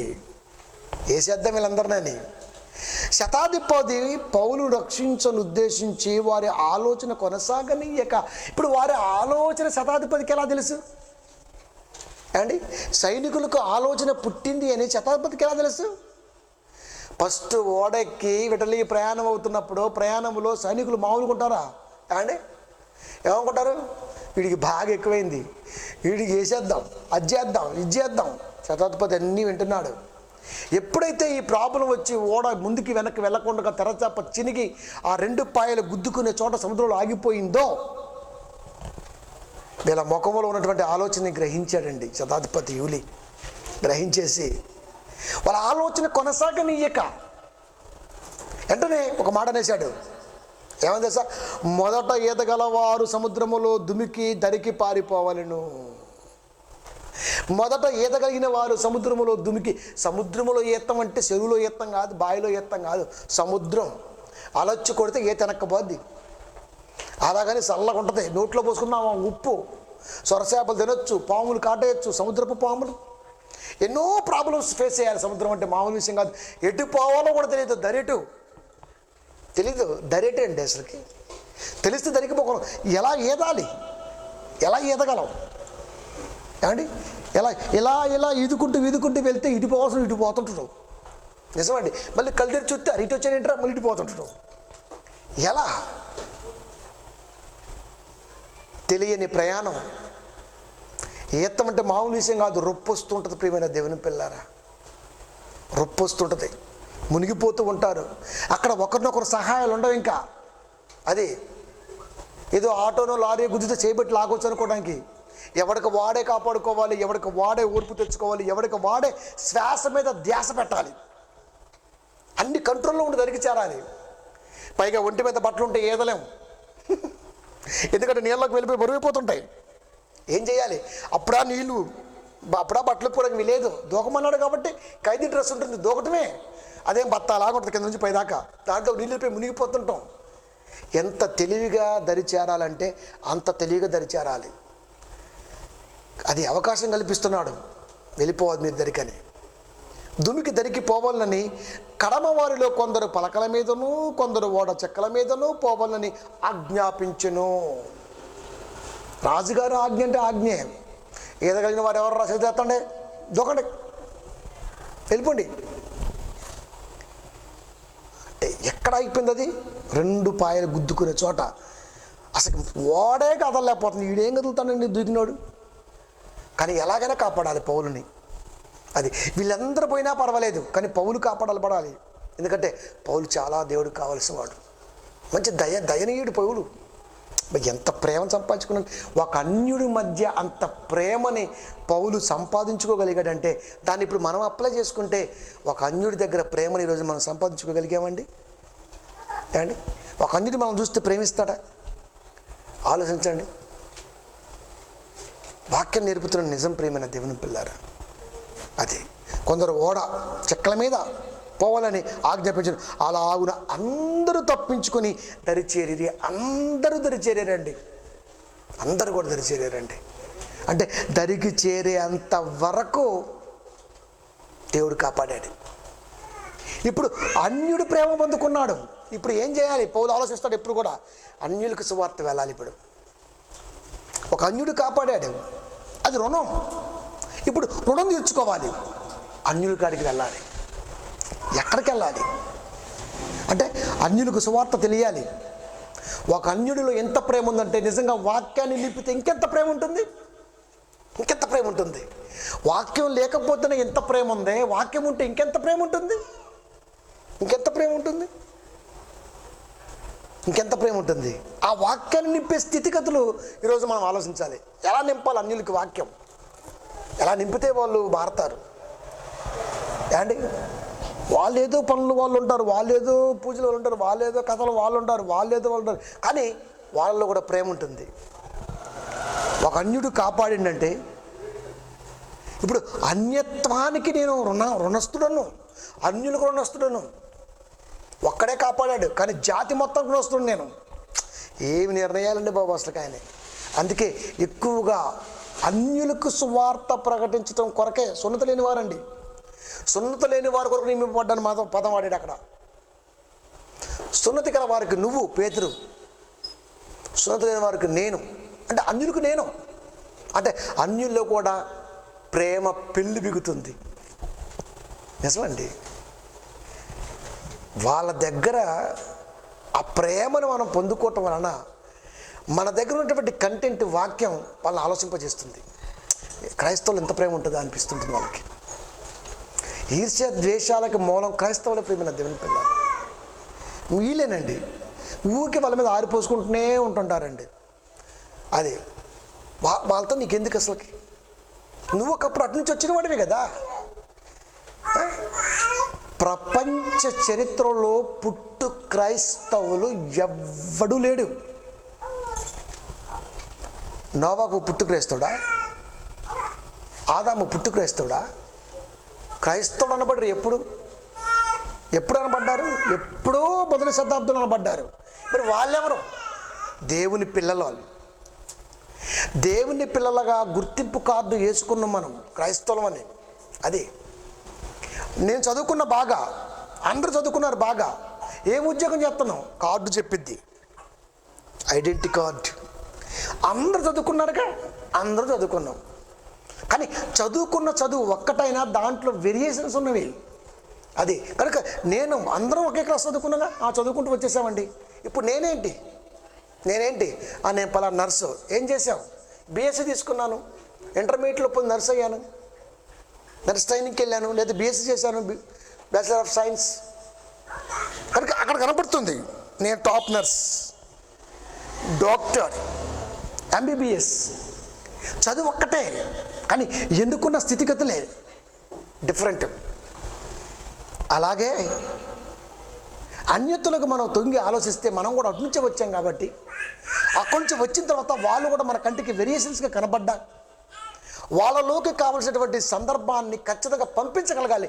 నోటి మాటతో చెబితే ఎవడో వెండో, వాక్యం పెట్టి చెప్పామనుకో చచ్చూరుకుంటాడు. అందుకే ఎప్పుడు కూడా అన్యుని నోటి మాటతో అనకూడదండి. మనం అనం కూడా అసలు పట్టించుకుంటే కదా. ఎక్కడ ఎవరిని పట్టించుకోం. ఎందుకు పట్టించుకోం? ఒక టైం వస్తుందో నీకు, ఆ టైం వస్తుందంటే కనుక చూపిస్తున్నాం. కనుక ఎవరు క్రైస్తవులు? పుట్టు క్రైస్తవులు ఎవరు? అసలుకి ఎవరు పుట్టు క్రైస్తవులు ఎవరు? అబ్రహాముని నోవాహుని చేసుకున్నాడు, అబ్రహాముని కన్నాడు, నోవాహుని కన్నాడు, ఆదాముని చేశాడు. ఆదాముని కన్నప్పుడు నువ్వు క్రైస్తవుడు అని చెప్పాడా? లేదే. మరి ఎవరు? ఎవ్వరు కాదు. దేవుని ప్రేమను గుర్తెరిగిన తర్వాత, ఆయన ప్రేమలోకి, యేసుక్రీస్తు వారిలోకి బాప్తిసం తీసుకున్న తర్వాత పిలబడ్డవాడే క్రైస్తవుడు. అది కొన్ని తరాలు అనుకుండొచ్చు, మన ముత్తాతలు ఉండొచ్చు, కానీ పుట్టు క్రైస్తవులు కాదు కదా వాళ్ళు కూడా దేవుళ్ళకి వచ్చిన వారే. వాళ్ళు కూడా దేవుళ్ళకి వచ్చారు. వాళ్ళు ముత్తాతవాడు 4వ తరం వాడు కూడా దేవుళ్ళకి వచ్చాడు ముందు. వాడు పుట్టు క్రైస్తవుడా? అంటే నువ్వు పుట్టగానే క్రైస్తవుడు అయిపోతావా? పుట్టగానే ఎవడు క్రైస్తవుడు అవడు. అందుకే చెప్తాడు, చిన్నపిల్లవాడు వారసుడు కాడు. చిన్నపిల్లవాడు వారసుడు కాడు. వారసుడు అవ్వాలంటే టైం రావాలి, వయసు రావాలి. చిన్నపిల్ల వారసుడు అవ్వడం. కనుక ఇప్పుడు తల్లిదండ్రులు పుట్టినంత మాత్రం క్రైస్తవులు అయిపోతారా? బాప్తిసం తీసుకుంటే కదా క్రైస్తవులు అయ్యేది. అమ్మ నాన్న దేవుళ్ళు ఉంటే క్రైస్తవులు అయిపోతాం మనం. అంటే వారసత్వంగా వచ్చేద్దా? రాదు. No recommendations, no relationships. మీ అమ్మ మీ నాన్న దేవుళ్ళు ఉన్నా నువ్వు దేవుళ్ళు లేకపోతే నువ్వు పుట్టు క్రైస్తవుడు ఎలా అవుతావు? క్రైస్తవులకు పుట్టినవాడివేమో, దేవునికి పుట్టినవాడు దెయ్యం వైపు లేడా? ఉంటాడు. ఇప్పుడు అందరూ దేవుని పిల్లలమే, నమ్మని వారు ఉన్నారు. మరి దెయ్యంలో ఉన్నారు, దాన్ని ఏమనాలి?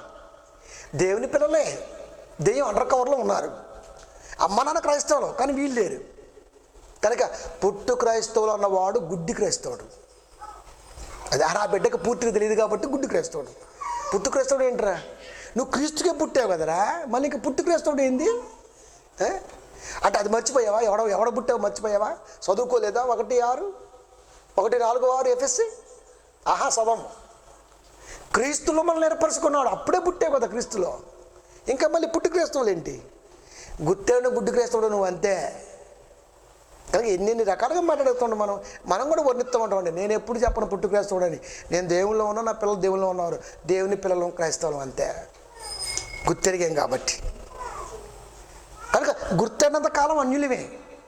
ఇప్పుడు అన్యులకు కూడా తెలియాలి, వాళ్ళు కూడా దేవుళ్ళలోకి రావాలి. ఇది రుణం. తెలుసుకోలేని వాడు, క్రైస్తవులు పుట్టినవాడు అన్యుడే. అమ్మా నాన్న క్రైస్తవులైనా మనం ఇంకా దేవుళ్ళు లేకుండా బాప్తిసం తీసుకోకుండా తిరుగుతున్నామంటే క్రైస్తవులను చెప్పుకోవడానికి అనర్హుడు. మీ నాన్న పోలీసు, నువ్వు పోలీసువా?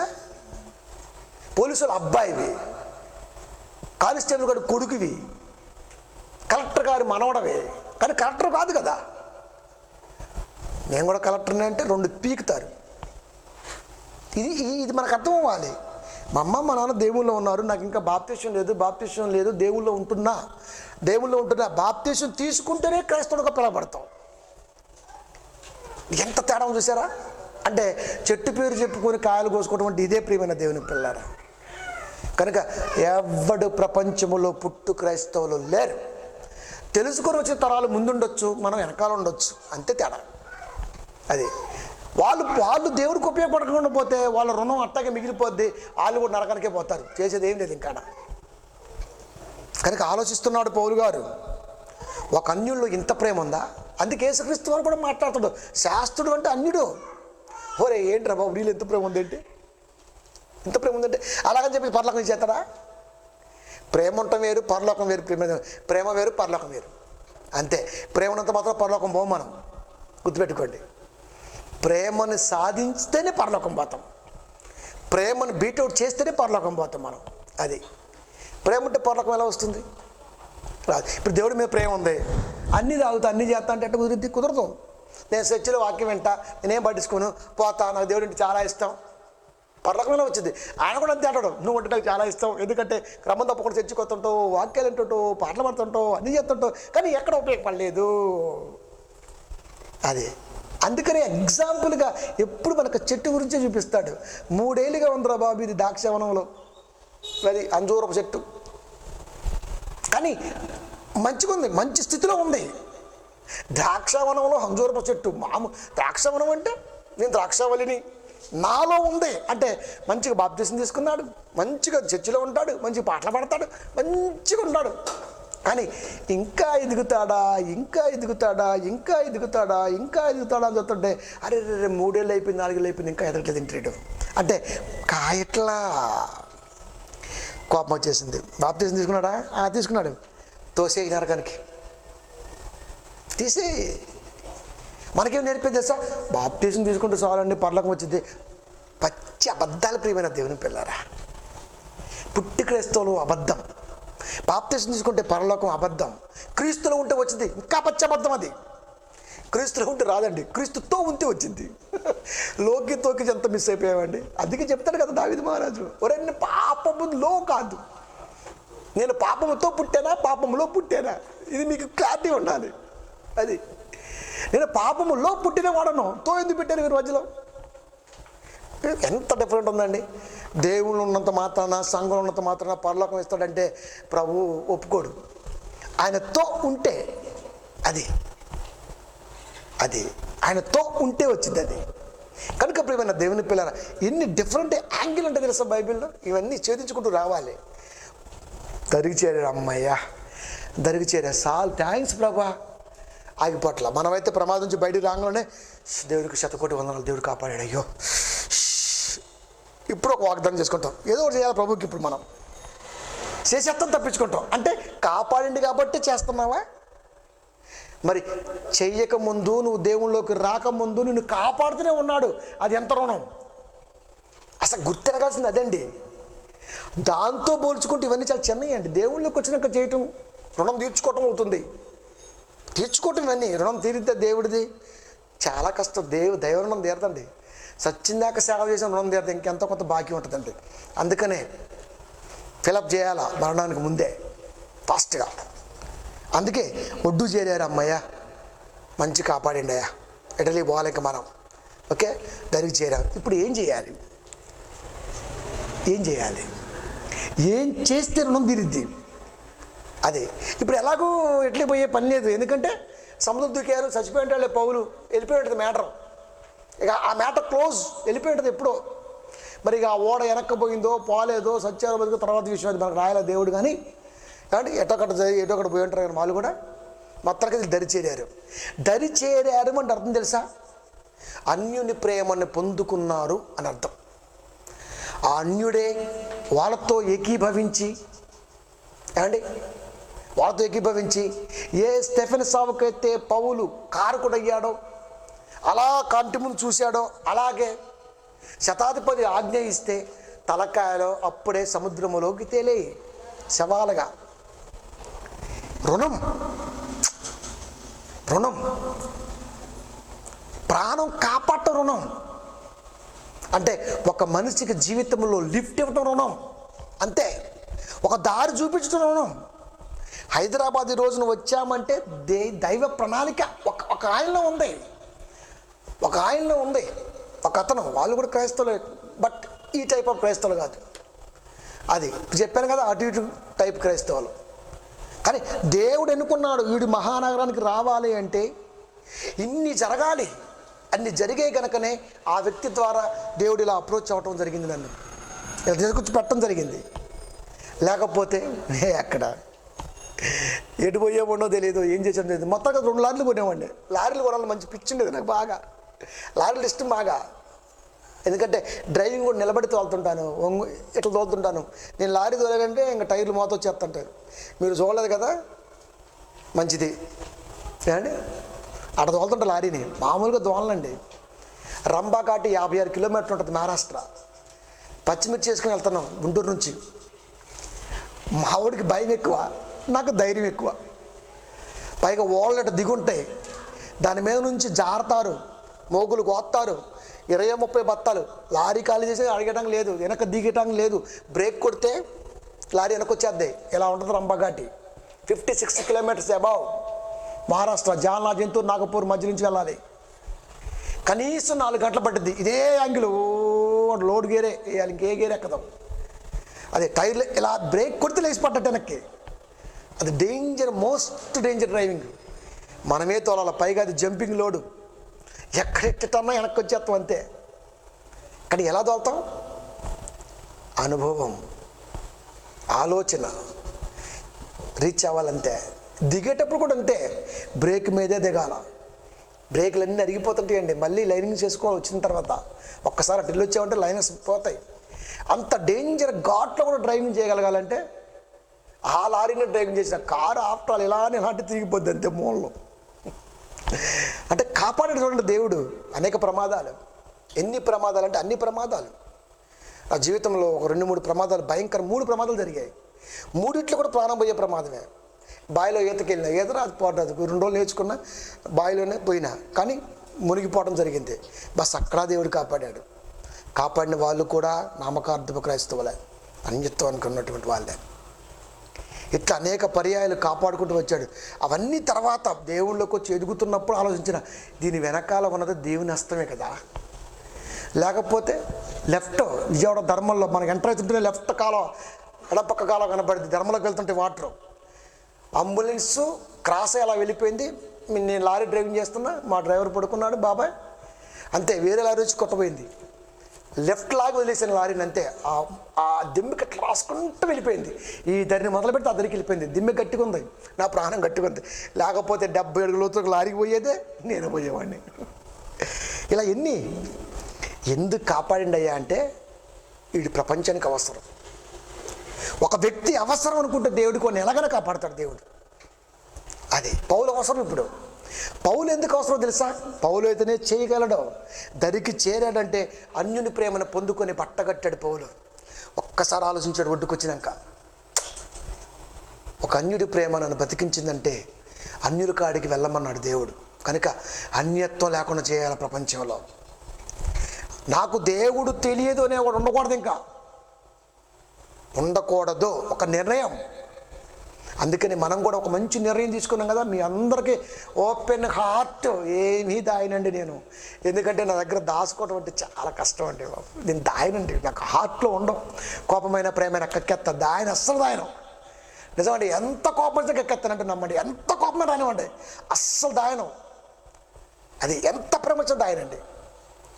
ఒక్కటే అనుకున్నా, జీవితకాలములో ఒక మంచి గోల్ కొట్టాలి. ప్రపంచంలో ఎవడో కొట్టడానికి ఇష్టపడింది గోల్ కొట్టాలి.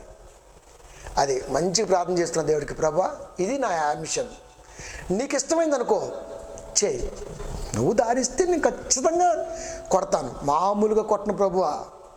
అది రేపటి రోజునే ఒక ఎమ్మెల్యే ఇంటి చుట్టూ తిరగల పాస్తులు అందరూ, అయ్యగారు ఇక్కడ నిద్ర బాబు ఆగటం చెప్పాలి మీరు.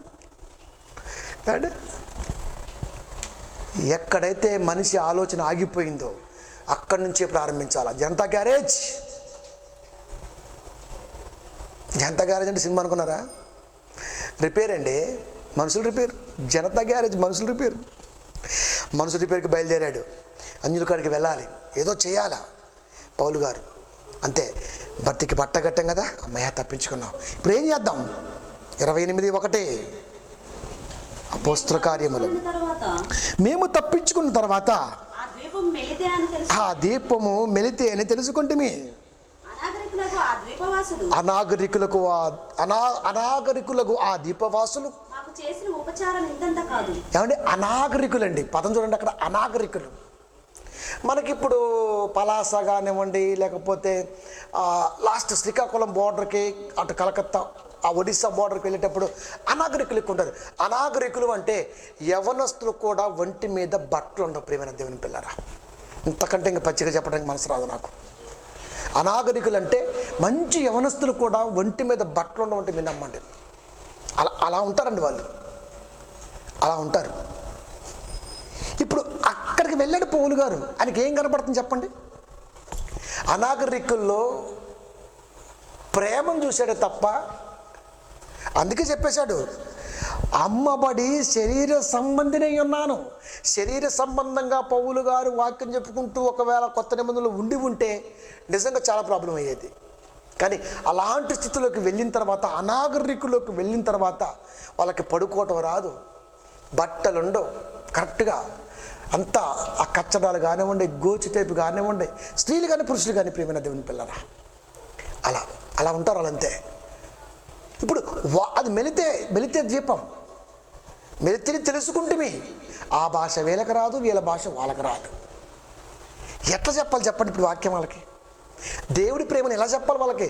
మెలితే పట్టస్థితికి ఎలా తెలుస్తుంది? వాళ్ళకి దీవి మధ్యలో ఉన్నారు, చుట్టుపక్కల వాళ్ళతో సంబంధం లేదు, వేటాడటం, కాల్చుకొని తినటం, హ్యాపీగా ఉంటాం, అంతే. స్త్రీ పురుషులు మొత్తం అంతేనండి. ఏ దీపంతో పని లేదు, ఎటని పోతారు వాళ్ళు. వీళ్ళు ఏదో గుద్దుకున్నారు కాబట్టి, ఏదో ఈదుకుంటే ఎక్కడో జరిగింది కాబట్టి వచ్చారు. వాళ్ళకంత అవసరం లేదు. ఆ దీపం ఉంటుంది మంచిగా ఒక 2-3 కిలోమీటర్లో, అంతే. ఆ చెట్ల ఆకులు ఇల్లు కట్టుకుంటారు, అట్లా కట్టుకుంటూ ఉంటారు. ఆడ పడుకుంటూ చెట్ల దగ్గర పడుకుంటూ ఉంటారు. ఎందుకంటే పుల్లు తప్పించుకోరు కాబట్టి. పొద్దున్న లేస్తారు, బట్టలు తీసుకుంటారు, సముద్రంలోకి వెళ్తారు, పొడుచుకుంటారు, తెస్తారు, కాల్చుకుంటారు, తింటారు, ఇంతే. వాళ్ళకు ఒక చెడు ఒక మంచి బట్ట కట్టుకుందాం, మంచి నీట్గా ఉందాం, నీట్నెస్ కనపడదు, బట్టలు ఉండవు కరెక్ట్గా. అలాంటి ద్వీపంలోకి దేవుడు పంపాడండి. అలాంటి ద్వీపంలోకి దేవుడు పంపాడు. అంటే ఇప్పుడు వాళ్ళకి భాష లేదు.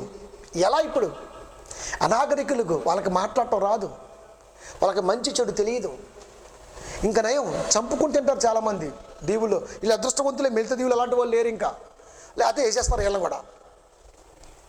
అనాగరికులకు వెళితే వస్త్రధారణ చూడాల, ఒంటి సౌష్ఠవంగా అని చూడాల, వాళ్ళకి ఏమీ చూడాల.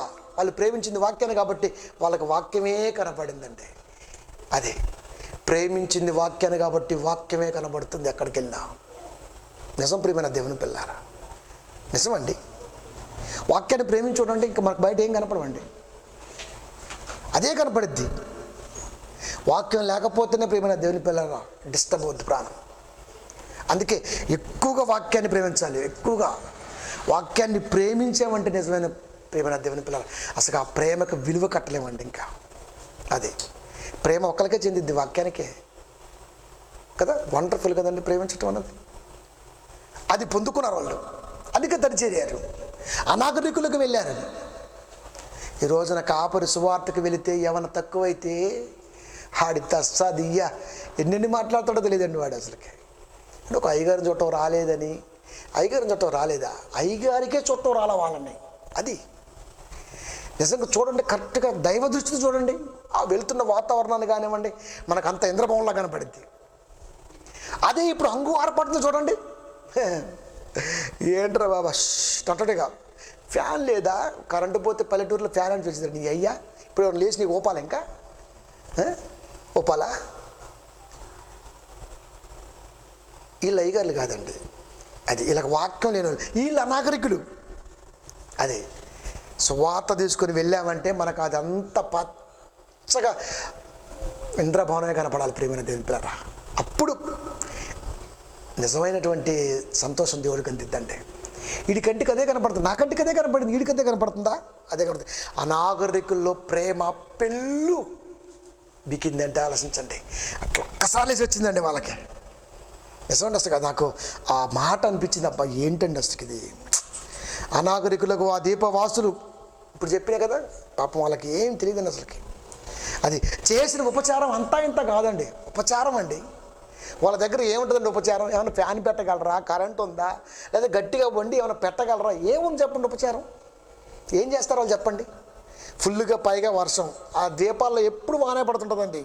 చలి, సముద్రపు చలి అంటే మామూలు కదండి, బో తట్టుకునేమండి అసలుకి. ఏమండి ఎలాగనగా అప్పుడు వర్షము కురియుచు చలిగా ఉన్నందున వారు నిప్పు రాజబెట్టి మమ్మల్ని అందరినీ చేర్చుకొని, వర్షములో నిప్పు రాజబెట్టడం ఏంటండి అసలు? ఏమండి దేవుడు ఎట్లా రాశాడండి అసలు ఆ పదాన్ని? ఫుల్ వానండి, వర్షం పడుతుంది, వర్షములో నిప్పు రాయండి. అసలు నిప్పు రాబెట్టడం ఏంటండి అసలుకి? ఎలా మనం ఆలోచించండి అసలు. నిప్పు ఎలా?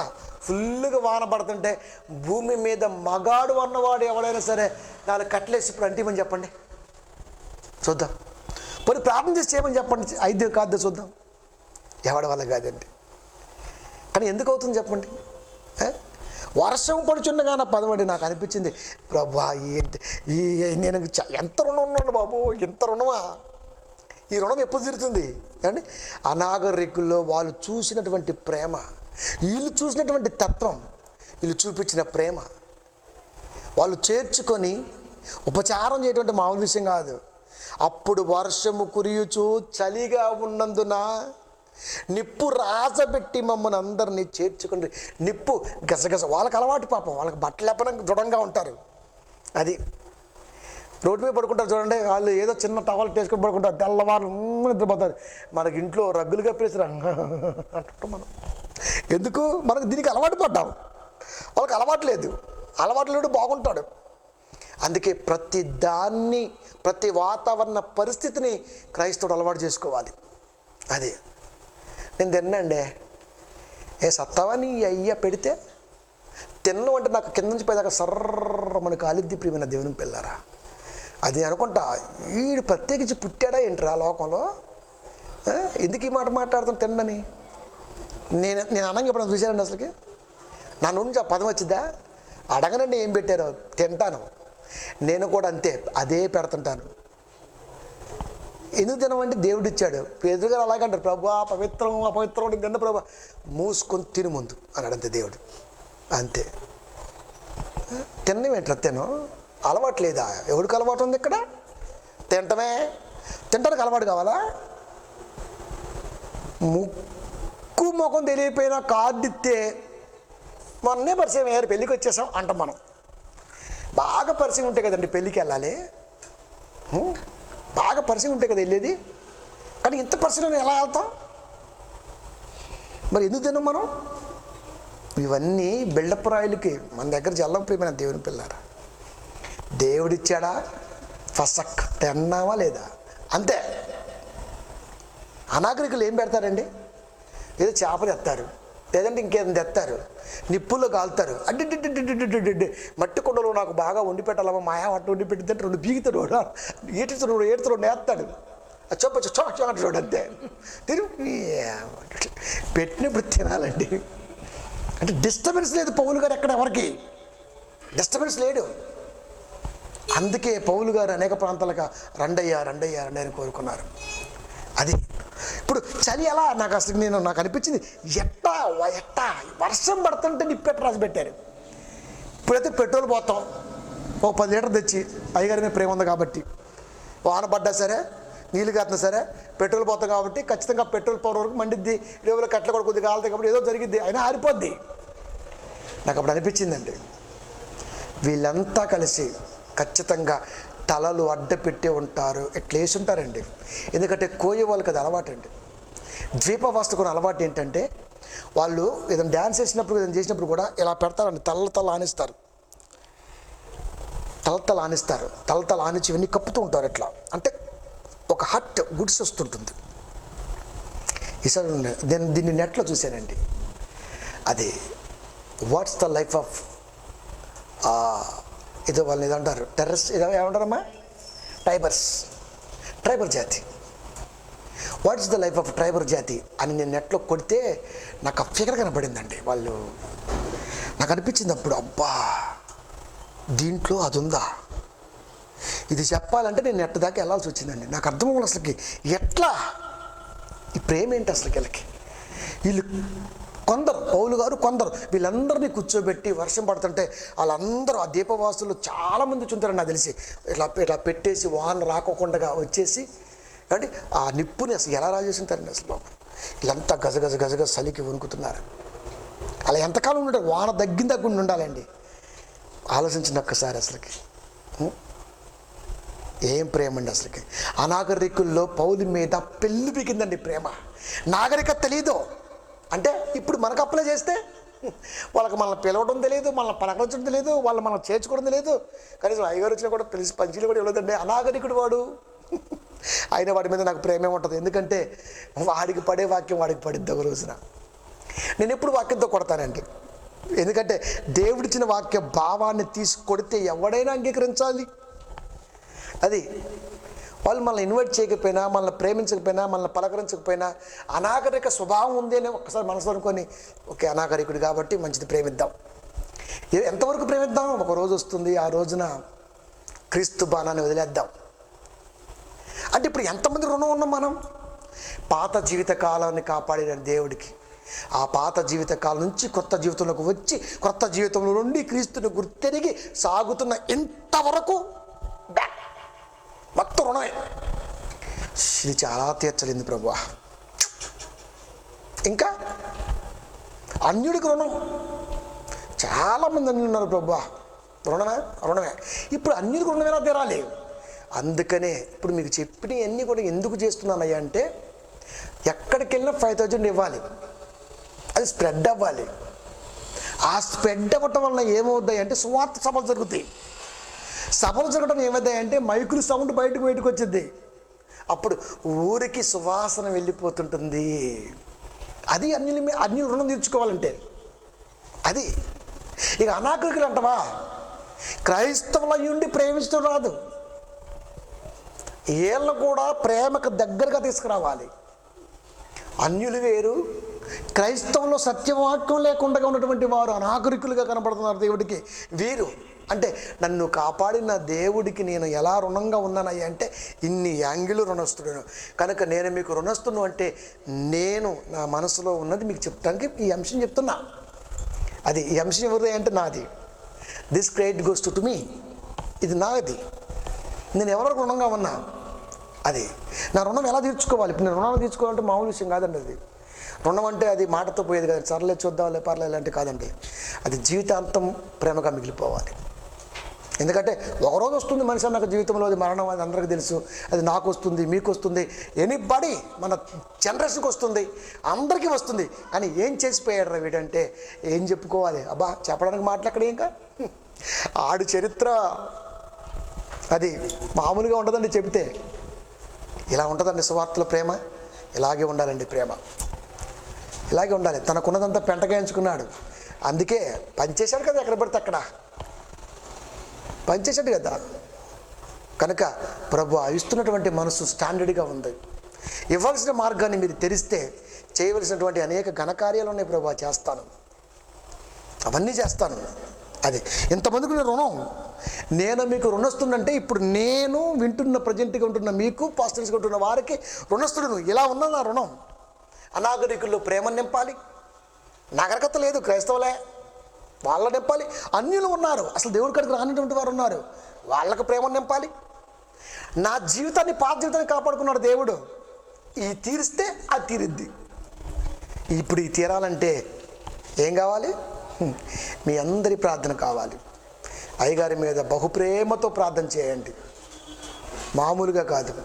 అదే ప్రార్థన చేస్తే మనకి మంచి ప్రాజెక్టు ఓపెన్ అయితే ఖచ్చితంగా అందరికీ న్యాయం చేస్తాను. అందరికంటే అందరికీ కాదు, అది దేవుళ్ళు ఉపయోగపడుతున్న ప్రతి ఆత్మకి న్యాయం చేస్తాను. అలాగే నేనేదో బిచ్చిపోలేకుండా నేను కూడా చాలా టాప్లో ఉంటాను. మనకు కటింగ్ ఎక్కువ కదా, కటింగ్ మామూలు కొట్టాం. అది ఎందుకంటే నేటి కాలంలో అది లేకపోతే వాక్యం వినట్లేదురా బాబా, క్రైస్తవులో మీకు దండాలరా. సైకిల్ మీద వచ్చి వాక్యం చెప్పాను అనుకోండి, సైకిల్ మీద వచ్చాడు పాస్టర్ గారు, ఏం చెప్తాడు వీడు అంటే కారు వేసుకుని తెక్కియా అది నీ అయ్యా అజ్జుత్తిని నువ్వు నమ్ముతూ మమ్మల్ని. అది బెల్ల పిప్పత కష్టపడ్డాయి. సువార్తకి మారిపోయింది, టైం మారింది అంటానికి నిదర్శనం బైబిల్ మీరు చూపించిన చూద్దాం ఇప్పుడు. ఏమండి పాపం బుచ్చిగాళ్ళకి తెలియదు కదండి, మనం చెప్పాలి. మరి చెప్పకపోతే మాట కుదరదండి. మరి మారిందా? మారిందండి. అది ఎక్కడ మారింది? 2వ పేతురు దెయ్యం సారు 1 పేతురు 5వ అధ్యాయము 8వ వచనము, నిబ్బరమైన బుద్ధి గలవారే మెలకుగా ఉండుడి, మీ విరోధి అయిన అపవాది గర్జించు సింహం వలె ఎవరిని బ్రింగుదాని వెతుకుచూ తిరుగుచున్నాడు. ఇక్కడ అపవాది గర్జించు సింహం లాగా అని పేతురు గారు రాశారు. చెప్పాను ముందే, ఏ పత్రిక ఎవరు ఇప్పుడు ముందు రాశారన్నది ముఖ్యం కాదు. అది ఏమంటే కొరింథీ కదండి ముందు ఇక్కడ ప్రింట్ అయింది. అంటే ముందు కొరింథీ పౌలు గారు రాశారు కదండి. ఎవరు చెప్పారు? పేతురు గారు రాశారు, పౌలు గారు రాశారు. కొరింథీ పత్రిక ఎప్పుడు రాశారు? అప్పటికే పేతురు గారి పత్రిక రాయడం అయిపోయింది. కనుక అట్లా చూసుకోమాకండి. అవన్నీ కొత్త సంవత్సరం ఉన్నాయి. నిజంగా చెప్తున్నా, 66 పుస్తకాలు అంటే 52 ఆదివారాలు, ఇంకా మనకి 14 బాకీ ఉంటాయి. మధ్య మధ్య శుక్రవారం కూడా వేస్తుంటాను. ప్రతి గ్రంథ విశ్లేషణని, దీని వెనకాల దేవుని హస్తం, గ్రంథకర్త ఎవరు, దీని వెనకాల హస్తం ఏంటి, దీని వెనకాల ఉన్నటువంటి ఒక ఐడెంటిఫికేషన్ ఏంటి, ఆ గ్రంథ సారం, దాని క్రియేటర్, ఆ క్రియేటర్ ఎలా ఎన్నుకున్నాడో, ఇవన్నీ కూడా మీకు జనవరి 1 నుంచి చెప్తానండి. ప్రతి ఆదివారం ఎవరైనా మిస్ అయ్యారనుకోండి, ఇక యూట్యూబ్లో చూసుకోవటం మనం ఏం చేయలేము ఇంకా, అంతే. కనుక ఇప్పుడు 1 పేతురు 5:8 ఏం చెప్పాడు? నిబ్బరమైన బుద్ధి గలవారే మెలకుగా ఉండి మీ విరోధి అయిన అపవాది అన్నాడు. విరోధి అయిన అపవాది అనగానే అబ్బా చెప్పాడు రా పేతురు గారు, ఇంకా లాభం లేదు, పొజిషన్ మార్చేద్దాం అన్నదే. పిచే ముడ్ తిరిగిపోయింది. వెంటనే గుర్తెరిగాడు పౌలు గారు. లాభం లేదు, 2 కొరింథీ చెప్తున్నాడు 11:14 వచ్చేద్దాం. ఏమన్నాడు తెలుసా? చెప్పేస్తున్నాడు, ఇది ఆశ్చర్యం కాదు, సాతాను తానే అర్థం ఏంటి? ఎవ్వడి ప్రోద్బలం లేదు. గర్జన సింహం ఎప్పుడైతే నేను అన్నానో, ఎందుకు? దేవుడితో యుద్ధం చేసి పరలోకములో పడి ఎవరిని మృంగుతానని భూమి మీద తిరుగుతున్నప్పుడు ఎలా తిరుగుతున్నానో పేతురు గారు చెప్పారు. గర్జన సింహం అన్నాడు. పొజిషన్ మార్చాలా. వెంటనే పొజిషన్ మార్చేసిన తర్వాత పౌలు గారు గుర్తెరిగి రాసిన మాట ఏంటో తెలుసా? ఇది ఆశ్చర్యము కాదు, సాతాను తానే వెలుగుదూత వేషము ధరించుకొనుచున్నాడు కనుక వాని పరిచారకులను నీతి పరిచారకుల వేషం ధరించుకుంటే గొప్ప సంగతి కాదు. మార్చేసేది. గర్జన సింహంగా ఎప్పుడైతే అన్నారో అంటే పాస్టర్గా మారిపోయాడు. ఇప్పుడే ప్రేమను నలకపోతున్నాడు అంతేగా. వాడే మార్చుకుంటే లేనిది మనం మార్చుకుంటాం. అందుకనే ఇప్పుడు మనం చిన్న కార్ల మీద చిన్న వాటి మీద పోతే సువార్తకి బద్దలైపోవాల్సిందే, క్యారవాన్ వేయాల్సిందే. ప్రియమైన దేవుని పిల్లారా, అది నిజమండి. 50 లక్షలు అవుతుంది క్యారవాను. డబ్బులు ఏమి లేవండి. ఇప్పుడు టెన్షన్ మాకండి, డబ్బులు ఇచ్చేవాడు ఉన్నాడు. అది చెప్తున్నా మీకు సీక్రెట్. ఇచ్చే దేవుడు నాకు అండగా ఉన్నాడు కాబట్టి మాట మీకు చెప్తున్నా. క్యారవాన్ కాస్ట్ వచ్చేసి 50 లక్షలు. దాంతో డబుల్ బెడ్రూమ్ ఉంటుంది, వెనకాల మంచిగా మనకి అన్ని సౌకర్యాలు ఉంటుంది. కింద 150, 200 లీటర్ల 300 లీటర్ ట్యాంక్ ఉంటుంది అండి. తిరిగి మళ్ళీ బస్ క్యాబిన్ వరకు మళ్ళీ అది ఉంటుంది. దానికి 2 రూట్లు పర్మిషన్ ఉంటుంది. అన్నీ చేస్తానండి. సో వార్తకి అలా వెళ్తాను. బిల్డప్ బాబా. అది ఇలా వెళ్ళకపోతే మాట అండి, అసలు వెళ్ళరండి. నిజంగా బస్సులో వెళ్ళామనుకోండి, అయ్యగారిని అంటే ఎవరో ఒకరు రావాలా. పాస్టర్ గారు బండి పెద్దలు పాస్టర్ గారు వచ్చారంటే ఎవరు పోతారా బాబాయ్ చీకట్రా. నాకు ఎదురైందండి గుంటూరులో. అందుకే చెప్తున్నా మీకు. తెల్లవారు 4:30 దిగింది బస్సు స్టాప్లో కూర్చున్నా. అమ్మగారు ఒక రగ్గిచ్చేట్టు కప్పుకున్నా. సారీ గుంటూరులో 4:30 ఫోన్ చేస్తే నాకు వచ్చేసరికి 6 అయింది. ఎదురు చూస్తున్నా ఎప్పుడు వస్తారా అని. 2 సార్లు చేసిన. బాగా పంపిస్తున్నా బాబా అబ్బాయిని. మంచిది కొన్నా పలానా అమ్మ దగ్గర ఉన్నానమ్మా. మంచిది. 4:30 అయింది. 6:05 అవుతుంది. చూస్తున్నా వచ్చిండు. పనానా అన్న అంటే ఎలా ఉంటుంది చెప్పండి? అదే మన దగ్గర బిల్డప్ ఉందనుకోండి, 4:30 కాదు 5ంటికి వెళ్ళిపోతుంది. మన ఇష్టం. అది బిల్డప్ ఇవ్వకపోతే కష్టం. ప్రియమైన దేవుని పిల్ల నమ్మట్లా. అది ఇవ్వాల్సిందే, జీవితాన్ని కొట్టాల్సిందే అంతే. ఆనాటి కాలంలో మహానుభావులు దానికి కట్టుబడి చేశారు. ఇప్పుడు కట్టుబాట్లు తెగిపోయినాయి. సువార్త అనగానే మంచి సూటు, మంచి కోటు, మంచి కారు, మళ్ళీ దానికి సార్లు ఉండాలి. ఎవరు? మళ్ళీ వీళ్ళు మళ్ళీ అయ్యగారు జరగండి. మేమో పెట్టుకుంటాం, మాకు పిల్లలు ఉన్నారు, మాకు ఆత్మీయులు ఉంటారు. పెట్టమా? పెడతా. ఇవన్నీ దేవుడి దగ్గర చెప్పాను, వాక్యంలో మీకు చెప్తున్నారు. అది ఖచ్చితంగా ప్రతి పాస్టర్కి నేను బ్రతికున్నంత వరకు ప్రతి సువార్తకు 5,000 రూపాయలు ఇస్తున్నా. మా సొంత ఖర్చులతోనే వెళ్తాం, సొంత ఖర్చులతోనే వస్తాం. అది న్యాయం పక్కా చేస్తాను, చేసే తీరుతాను. ఇలా ఎవడు చేస్తాడో చూడాలి. ఇప్పుడు సువార్తను ఇంకా మగాడన్నవాడు సువార్త ఇలా చేయాలి. ఇది రుణం. వాక్యం లేదు కాబట్టి వాక్యం చెప్పేద్దాం మంచిది. రుణం తీర్చావు, మరి డబ్బులు తీసుకున్నాం. మరి అది రుణం అవుతుంది ఇప్పుడు. ఇంకా అది బారు వడ్డీ చక్రవడ్డీకి వెళ్ళిపోయింది లెక్క. స్పీకర్ అనేవాడు వచ్చి సువార్త చేసి డబ్బులు తీసుకుని పోయాడా, ఇంకా అంతే, డబల్ రుణం అవుతుంది అక్కడ దేవుని దృష్టిలో. రుణం తెచ్చాక వెళ్ళి అప్పు తెచ్చావేంటారు నువ్వు? రుణం తీర్దామని వెళ్ళి అప్పు తెచ్చావంటే అసకే రుణం ఉన్నావు, మళ్ళీ రుణం తెచ్చావు. ఇప్పుడు రుణం ప్లస్ రుణం ఈజ్కోల్టు భారీ రుణం. బద్దలైపోతే ప్రియమైన దేవుని పిల్లరా. కనుక దాచుకునేవాడి నుంచి మన బ్రతుకు కాలంలో ఈ అనాగరికులు కానివ్వండి, అన్యులు కానివ్వండి, కాపాడుకోవాల్సిన బాధ్యత దేవుని మనసు మీద ఉంది. ఇది నేను దేవుడికి చేసుకున్నటువంటి వాగ్దానం. ఈ వాగ్దానములో నేను మాటిస్తే తప్ప ప్రియమైన దేవుని పిల్లరా కన్ఫామ్గా దాని మీద ఉంటాను. ఎందుకంటే నాకు భయం, మాట ఇవ్వను, ఇస్తే భయం. ఇస్తే భయం. ఎందుకంటే అది దేవుని తలంపుతో కూడుకొని ఉంటుంది కాబట్టి ఆ తలంపుకి నేను ఎప్పుడు కూడా మచ్చదేకూడదు. మాట అంటే అంత గొప్పకుంటుంది. అందుకే మీ మాట అవునంటే అవును, కాదంటే కాదు, రెండే. అవునా? ఎస్ అవును, కాదా? కాదు. అంతగా ఉండాలి. కనుకని అడిగినాను, మనకు ఒక ప్రాజెక్ట్ ఫస్ట్ది ఓపెన్ అయింది, ఇంకా మనీ వెనక ముందు అవ్వచ్చు, నో ప్రాబ్లం. ఇది గురించి కాదు మనకు ఆలోచన. అందుకే ఇంకొకటి రావాలి. కనుక సంఘ బిడ్డలందరూ మీరు ప్రార్థించండి. మీకు అందరూ ప్రార్థించాలి. ఎందుకంటే నేను ప్రార్థిస్తూ అడుగుతున్నా కాబట్టి మీరు ప్రార్థించండి. ప్రార్థిస్తే అయ్యగారికి లప్పొచ్చి పడిద్ది. వాళ్ళప్పో అయ్యగారికి లప్పొస్తే నాకేంటే, అయ్యగారు బాగుంటే మీరు బాగుండండి. అయ్యగారు బాగుండని చాలామంది కోరుకుంటారులేండి. కనుక ప్రియమైన దేవుని పిల్లారా ఏమండి, కనుక బాగా ప్రార్థించండి. ఈ అంశాన్ని ఈ రోజున మాట్లాడటం వెనకాల నేనేం చేయబోతున్నా, కొత్త సంవత్సరం రాబోతుంది. కొత్త సంవత్సరంలో క్రెడిట్ అయిపోవాలి మనకు మనీ, అంతే. పడాలంతే, అకౌంట్లో దిగాలంతే. అంత ప్రార్థన చేయండి. తింటమన్నా మానేయండి, ప్రార్థన చేయడం మాత్రం మానేయద్దు. అది మా అమ్మగారు కూడా బాగా చేస్తుంటారు ప్రార్థన. కనుక ఈ అంశాన్ని నేనేం చేయబోతున్నాను, ఆనాటి వాళ్ళు ఏం చేశారు, రెండు జీవితాల మధ్య భక్తుల జీవితం ఎలా ఉంది, మనది ఎలా ఉన్నది, మనం ఎవరికి రుణం, ఎవరు అనాగరికులు అన్న అంశాలను మీ మధ్యకు తీసుకొచ్చాను. మనకి ఫుల్ ఫ్లెడ్జెడ్గా అర్థమైపోయింది. మళ్ళీ రిపీట్ చేస్తాను ఒక 2 నిమిషాలు, మనకు టైం ఫైల్ అవుతుంది కాబట్టి. పాత జీవితంలో ప్రభువులో లేకపోయినా కాపాడాడు. అప్పుడు చేసింది కూడా దేవుడు కరెక్టే ఆపేశాడు, లేకపోతే వేసేసాడు అప్పుడే. సరే వాడు తెలియకుండా చేస్తున్నాడు, వాడికి కరెక్ట్ అనిపించిందిగా, సరే బిడ్డ కరెక్ట్ అయితే తండ్రి కూడా కరెక్ట్ అనిపించింది కదా, సరే పోనీ కరెక్ట్ అయిపోయింది కదా, సరే.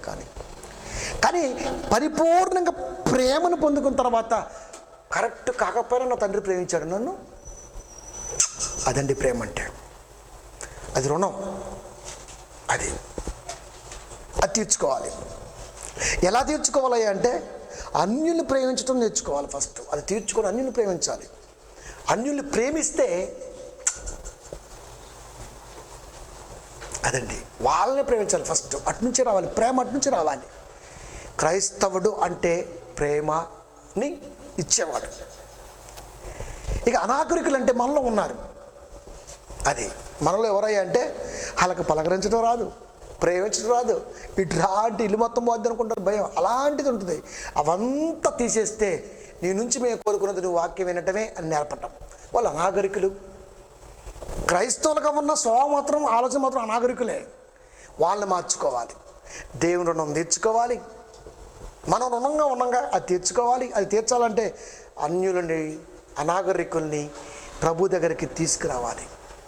తీసుకురావాలంటే దీని వెనకాల మనీ ప్లాంటే ఉండాలి. అది మనీ ప్లాంట్, చెట్టు కాదు. అది మనీ ప్లాంట్ అంటే ప్రొడక్షన్ అవుతూ ఉండాలి. ఇంకెప్పుడు మనీ అది వస్తూ ఉంటే ఖచ్చితంగా వెదజల్లుతామంటే నమ్మండి మీరు. అంతే, రెస్ట్ ఉంటుంది రేపు ఫోన్ కాల్స్కి. ఇంకా అందుకే ఒక 5-6 నెంబర్లు మీ కూడా ఇచ్చేస్తాను, మీరు చూసుకుంటారు తమ్ముళ్ళు, తర్వాత చూసుకునే పెట్టండి. అలా జీవితంలో కనీసం వారానికి 5 రోజులు సువార్త చేయాలి. అది నెలకి 20 రోజులు బయట ఉండాలి, 20 డేస్ బయట ఉండాలి. మన కోసం ఎదురు చూడాలి. అంత గొప్పగా వాక్యాన్ని మళ్ళీ డెలివరీ ఇవ్వాలి. అది ఇవన్నీ కూడా నాలో ఉన్నవి. వాక్యానికి ఏ డోకా లేదు, చెప్తున్నా కదా. అస్సలకి ఎక్కడ తీసుకున్నా అక్కడ తొక్కెత్తాను ఎవరైనా సరే. కనుక ఇంత సబ్జెక్టు దేవుడు ఇచ్చిన తర్వాత, ఇంత ఫెసిలిటీస్ దేవుడు మనకు కల్పించిన తర్వాత, ఒక్క ప్రాజెక్టు దేవుడి కృపలో పెట్టాం, అడుగుతున్నాం. అది ఇచ్చిన రోజున నిజంగా మీ అందరికీ నేను రుణస్తుడనే. ఎందుకంటే అందరి ప్రార్థన బలం. సంఘం ప్రార్థిస్తే సంఖ్యలు తెగిపోవాలి. ప్రభుకి ఇష్టం. సంఖ్యలు తెగటం అంటే ప్రభుకి ఇష్టం. అది దాని అర్థం. సంఖ్యలు తెగిపోవటం అంటే మాయతో తెగిపోవటం కాదు, ఇష్టమైంది కాబట్టి దేవుడు జస్ట్ అలా అన్నాడు, అంతే. అంతే అయిపోయినాయి, అంతే. కనుక బాగా ప్రార్థించండి, ప్రార్థనలో బాగా పెట్టండి. అది ఆమె ఆరోగ్యంగా ఉండాలి, ఆమెకు ఆయుష్ ఉండాలి, ఆమె సహాయం మనకు అందాలి. ఆమె పైన ఉన్నాడు ఇంకొక ఆయన ఆరోగ్యంగా ఉండాలి. ఇది చైన్ లింక్. మనందరం ప్రార్థన చేయాలి. వాళ్ళు బతికింది దేవుని మనస్సు వ్యాప్తి కొరకు. ఈరోజు మనం ప్రార్థించడాన్ని నెరవేర్తించాలి. కనుక ఖచ్చితంగా అది చేరిన రోజున, అది రేపు 5 పడ్డా చెప్తా మీకు, నేను దాచుకోను. 5 పడ్డాయి మా అకౌంట్, నో ప్రాబ్లం, ఉన్నాయి, అంతే. ఇది కాదు ముఖ్యం మనకి. ఈ 5 ఆఫ్టర్ ఈ వల్ల కరెక్ట్గా ఒక లారీ టైర్ రాదు, ఒక రెండు కారు టైర్లు రావు. కానీ ఇది కాదు మనకు మెయిన్. మనకు అది రావాలి కాబట్టి, ఇంత రుణం ఉంది కాబట్టి, అది మన జీవితాలు బాగుండాలి, మనం దేవుళ్ళో ఉండాలి. ఇది బయటికి వెళ్ళిపోవాలి, వాళ్ళందరూ దేవుళ్ళలోకి రావాలి. దేవుని ప్రేమలో వాళ్ళందరూ వాక్యం దగ్గరకు ఉండాలి. కనుక కొండ మీద కోతి దిగాలన్నా పైసలే కావాలి. డబ్బులుంటే అట్టిపండు కొనగలం, దాన్ని చూపించగలం, దండించగలం. కనుక ప్రతి అవిధేయతని మలచాలంటే ప్రార్థన చేయండి, చేయండి, చేయండి. ఖచ్చితంగా ద్వారం త్వరగా తెరుస్తాడు దేవుడు. నాకు మంచి నమ్మకం ఉంది. ఎందుకంటే మంచి ఆసక్తి, మనకంటే అటు నుంచి ఆసక్తి ఎక్కువ ఉంది. కాబట్టి ప్రియమైన దేవుని పిల్లారా, నేను మీకు రుణస్థుడను అంటే నేను మీకు రుణస్థుడను. అది అంటే వీరికి రుణస్థుడను, కాబట్టి మీకు రుణస్థుడను. మంచి బాధ్యతగా తీసుకోండి, మంచిగా ప్రార్థనలో ఉండండి, ప్రభువుని బాగా అడగండి. కనుక అనేక చోట్లకి వాక్యం వెళ్ళాలి, అనేక ఆత్మలు కట్టబడాలి. మన గోల్, ప్రపంచంలో ఈ గోల్ ఎవడో కొట్టకూడదు. డబ్బిచ్చి సువార్త చెప్పేవాడు ఎవ్వడూ లేడండి. డబ్బు లేకుండా చెప్పేవాళ్ళు ఉన్నారులేండి పాపం, చాలామంది తీసుకోరు, కానీ వాళ్ళని కూడా దాటిపోవాలి. దీనికి ఆధారం ఏంటి? మళ్ళీ బైబిల్ కాడికి వెళ్ళాలి. శాస్త్రుల నీతి కంటేను పరిసయ్యుల నీతి కంటేను మీ నీతి అధికముగా ఉండాలి. డబ్బు లేకుండా చేసే వాళ్ళు ఉన్నారండి పాపం చాలామంది కాపర్లు, స్పీకర్స్. వాళ్ళని మించిపోవాలి, డబ్బు ఇవ్వాలి. అది వాళ్ళు ఎట్ట సభలు, కాపర్లు ఎట్ట సభలు పెట్టుకుంటారు. అరుణ్ కుమార్ గారు 2 రోజులు వస్తే మీకు ఒక పోత 5,000 ఇచ్చి వెళ్తారు. స్పీకర్ ఖర్చు తగ్గిద్ది, 5,000 ఎక్కువ వస్తుంది. దీనికి వాడుకోండి, ఎంత బాగుంటుంది. అలా నోటుకుంటా సువార్త స్పెండ్ అవ్వాలి. వాక్యం బాగుంది, సహాయం బాగుంది, మనిషి బాగున్నాడు. ఎందుకంటే సువార్తలు ఉంటే బాగా అందంగా ఉంటారండి. అది కనుక అందరం బాగుంటాం. మనందరం బాగుండాలని, దేవుని మనసు బాగా ఉండాలని మనస్ఫూర్తిగా నేను కోరుకున్నా. మీరు కూడా కోరుకోండి. నాతో పాటు ప్రార్థనలోకి పంపించండి, ప్రార్థించుకుందాం.